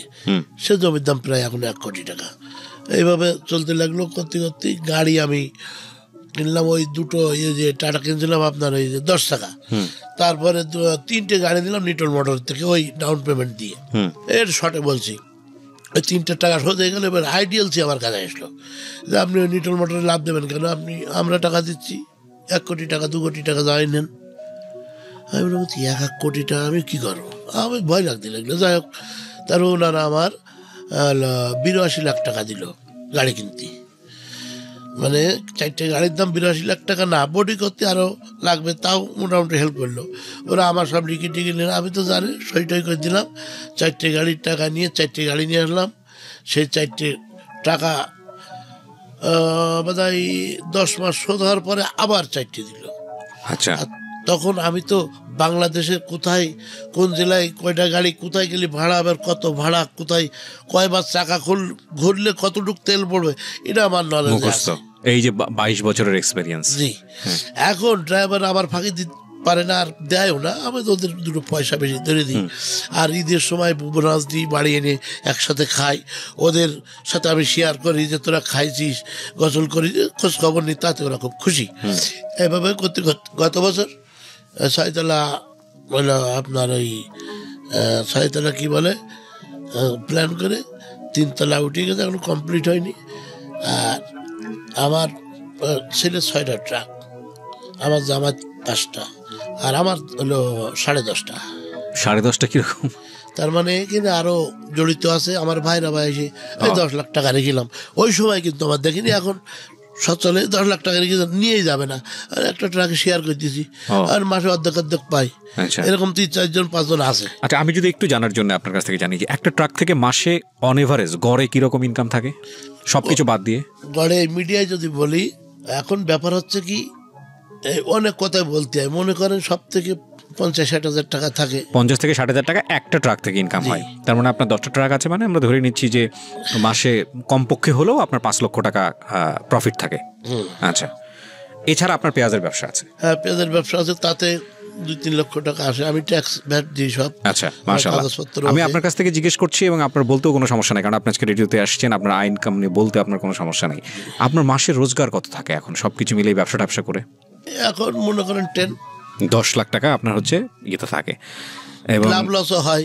এখন এই যে পেঁয়াজের ব্যবসায় এমন হয়, আমি যখন একটা হিন্দু ভদ্রলোক 40 টাকার পেঁয়াজ কিনলাম, কেনার পরে 40 টাকা করে দাম হচ্ছে, একটা হিন্দু ভদ্রলোক বললো কি তুমি 4 আনা পয়সা বাড়াই দাও, 40 টাকা 4 আনা করে মালটা কিনে গোডাউন নামাই দাও। ওনার কথা শুনে পর আমি 40 টন মাল গোডাউনে নামাই দিলাম। দেওয়ার পরে ঈদ চলে গেল, পরের দিন লোড দিলাম, 12,13,000 টাকা লাভ হইল। সেই পেঁয়াজ 64-65 টাকা বেচলাম। এইবার আর বেনাপোল থেকে ওই হরতালের সময় পেঁয়াজ কিনলাম 50 টাকা করে, সেই পেঁয়াজ ঢাকা নিয়ে বেচলাম 90 টাকা। আবার 80 টাকা করে কিনেছি, 39 টাকা করে বেচেছি। লস হয় না? লস হলে তখন খাসির গোশ, তারপরে মুরগির গোশ আনন্দ করে বেশি খাই। কেন? যদি লাভ হলে হাসতে পারি, লস হলেও হাসতে হবে, এটা হলো আমার হিসাব। সেটাই, আপনাকে আল্লাহ কোথা থেকে কোথায় নিয়ে আসছে। লাভ তো হলেও যদি হাসতে পারি, তাহলে লস হলেও হাসতে পারি, এটা আল্লাহর দান। এই জন্য আমার সব গাড়ির গায়ে আল্লাহর দান, আল্লাহর দান এন্টারপ্রাইজ। এই জন্যই আমার ভাবছি, আমি লেখাপড়া জানি না, তবে আমি যা বুঝি, মানুষ যদি সচেতন হয়ে চলে, যদি সঠিক পথে চলে, তার জীবনে কোনো অভাব আসবে না। হয়তো দুর্ঘটনা আসবে, সামাল দিতে পারবে, অভাব আসবে না। অভাব আর দুর্ঘটনা আলাদা জিনিস। অভাব মানে নেই, আর দুর্ঘটনা মানে আছে, একটা অঘটন ঘটে গেছে, এরকম। সর্বসাকুল্যে যদি জানতে চাই আপনার কাছ থেকে, আল্লাহ আপনাকে যেখানে রেখেছিল, মানে যেখান থেকে যেখানে নিয়ে আসছে, সর্বসাকুল্যে আপনার অর্থনৈতিক অবস্থা, মানে অর্থনৈতিক অবস্থা, প্রপার্টি এখন কত কোটি টাকার মালিক আপনি? এখন আমার মনে করেন 20,000 টাকাও নেই ক্যাশ, আমার সব খাটতেছে। এখন জমি কিনা আছে, এখানে 3টে বিটে বাড়ি আছে, যশোরে 124 শতক জমি কিনা আছে। আচ্ছা, তার ভিতরে 27 শতক শুধু আমার ওই 35 আর সব কিনা। আচ্ছা, আর আপনার ওই ব্যবসার ভিতরে কিছু টাকা আছে। এই তার মানে আমি যদি একটু আর্থিক অবস্থার, আমাদের যেহেতু শ্রোতারা শুনেছেন এতক্ষণ ধরে, আর্থিক অবস্থার জায়গাতে যদি জানতে চাই, একটা আর্থিক মূল্যমানের থেকে কয় কোটি টাকার মালিক আমি এটা একটু জানতে চাচ্ছি। মালিক তো আল্লাহ, আমি দাবিদার। হ্যাঁ, দাবিদার। আপনি দাবিদারের জায়গা থেকে কত কোটি টাকা? এখন টোটাল মনে করেন 1, 2, 3, 4, 5, এরকম 6 কোটি টাকার মালিক। তো উনি হচ্ছেন 6 কোটি টাকা ওনার প্রপার্টি। এখন এক সময় 10 পয়সা থেকে শুরু হয়েছিল। আপনি যখন অতীতের কথা চিন্তা করেন, আপনার কেমন লাগে? আমি সবসময় আমি খুব গর্বিত। আমি সবসময় চিন্তা করি, আমি পিছনের কথা চিন্তা করি, মনে করি। এবং আমি মানুষ যে আমার কাছে আসে, বহু দূরের থেকে লোক আসে, আমি কাউকে ফেরাই না। আমি 5টা মসজিদের বেতন দিই। এগুলো এইখানে বলা ঠিক না, বলেন করো গোপনে। হ্যাঁ, সেটাই, মানে মানুষকে উৎসাহ দেওয়ার জন্য আপনি বলতে পারেন, কোনো সমস্যা নেই। লক্ষ টাকা দানের থেকে 1 টাকা ঋণ করা, শোধ করা উত্তম। জি। এবং মানে দান মানে গোপনে করা উচিত। তো আমি 5টা মসজিদই বেতন দিই। তারপরে কিছু কিছু ফকির আছে মাসিক, আচ্ছা, সপ্তাহে। তারপরে কিছু কিছু বয়স্ক লোক আছে, প্রতি মাসের 1 তারিখে এসে ভোরবেলায় বসে থাকে, আমার ভোর 500 টাকা দিই। এদের মানে আর্থিক অবস্থা দুর্বল, এবং আমিও জানি জেনে শুনে এরকম কিছু লোকের 500 টাকা দিই। এবার মসজিদে 10 লাখ টাকা দানের কথা বলছি, 3 লাখ টাকা দিছি অলরেডি। ছাদ হবে আমার বাড়ির সামনে মসজিদ। আর আশা আছে যশোরে যে জমিটা আছে 124 শতক জমি, এটা 20 শতক এক জায়গায় মানে আলাদা, আর 11 শতক আলাদা, আর একটা পুকুর সহ আছে। আর কিছু জমি কিনতে পারলি আশা করি যদি সেই তৌফিক আমার দান করে, আমার থেকে আমার ছেলে ওইরকম উদ্যোগ যে আব্বা এখানে মসজিদ না হলেও মাদ্রাসা করে দিতে হবে। আচ্ছা, হাফজখানা কওমি মাদ্রাসা করে দিতে, মানুষ শিক্ষা পাক। আমাদের এখানে কিছু পাওয়ার দরকার নেই। আমার দাদা দিদি এখানে শুয়ে আছে, দোয়া করো, আমার ছেলের কথা দোয়া করবে, আর এখানে ওই মাদ্রাসা করে দিতে হবে। কয়টা ছেলে মেয়ে আপনার? 2-1, মানে 2 ছেলে 1 মেয়ে। আচ্ছা, সবাই কি প্রতিষ্ঠিত এখন নাকি? এখন 10-এ পড়ে ছোট ছেলে। আচ্ছা, আর বড় ছেলে আইএ পাস করার পরে আমি আর পড়াইনি, বিজনেসে লাগিয়ে দিয়েছেন? হ্যাঁ, বিজনেসে লাগাই দিয়েছি। আমি যখন হজে যাই তখন 2 কোটি টাকার বুঝও দিয়ে যাই। বাবা এই থাকলো নগদে না, আমি বুঝোই দিয়ে যাই। আমি তখন মিন্টু সাহেব আমার কাছে 90 লাখ টাকা পাই। তো আমি ছেলেরা নিয়ে গেলাম যে দাদা আপনি হিন্দু, আমি মুসলমান, আমি হজে যাচ্ছি, আমি আপনার কাছে দিই না ঋণী, আপনি না বললে আমি যাতে। কয় যে আমার ছেলে আপনার বাড়ি টাকা আনতে যাবেন, আপনি যদি মরে যান আপনি চলে যান। আমি আসি দেখি 35 লাখ টাকা আমার ছেলে পরিশোধ করে দিয়েছে। তারপরে একদম এখন ফুল ক্লিয়ার করে দিচ্ছে। তার অন্য জায়গায় পাবে সব। তো ওই ছেলে ওই এক সংসারে সব বললাম না, ভাই বোনের মতো চলি, ওর মতো গুছাই আনলাম। তখন যখন আমি হজে গেলাম তখনও ও কিছু কাজ ধরে সেই কাজও করে, আমি ওর হাতে করে কোনো কাজ ধরে দেয়নি। আচ্ছা আচ্ছা। তা না হলে এখন মনে করেন দক্ষিণাঞ্চল সমস্ত বড় লোকের ছেলে মিলে নেশা করে, সব ছেয়ে গেছে। আমার ছেলে ওই দিক থেকে কন্ট্রোল করার জন্য আল্লাহর কাছে কান দিছে, আর ওই করে 15 লাখ টাকার গাড়ি ওর কাছে বসি। ও যখন কাজ ধরেছে 1-2 লাখ 3 লাখ 4 লাখ টাকা জমায় জানলাম এই গাড়ি আমি বিক্রি করবো। কত? তুমি নিলি 5 লাখ, অন্য লোক নিলি 16 লাখ। কথা বলছেন? তখন ও 4,25,000 টাকা জোগাড় করে দিয়ে আব্বু গাড়ি দেন। আর 75 কয়দিন পরে যান, আর তার গাড়িও কয়দিন আমি পরে দেবেন। মানে এরকম একটা মানে এতে যে তো দেখা যাচ্ছে যখন 5 লাখ টাকা শোধ করে দিয়েছে তখন আমি ওর হাতে গাড়ি তুলে দিয়েছি। দিলি মোটামুটি ও যখন নিজের মনে করেছে ওর ভিতরে একটা এক্সপিরিয়েন্স তৈরি হয়েছে।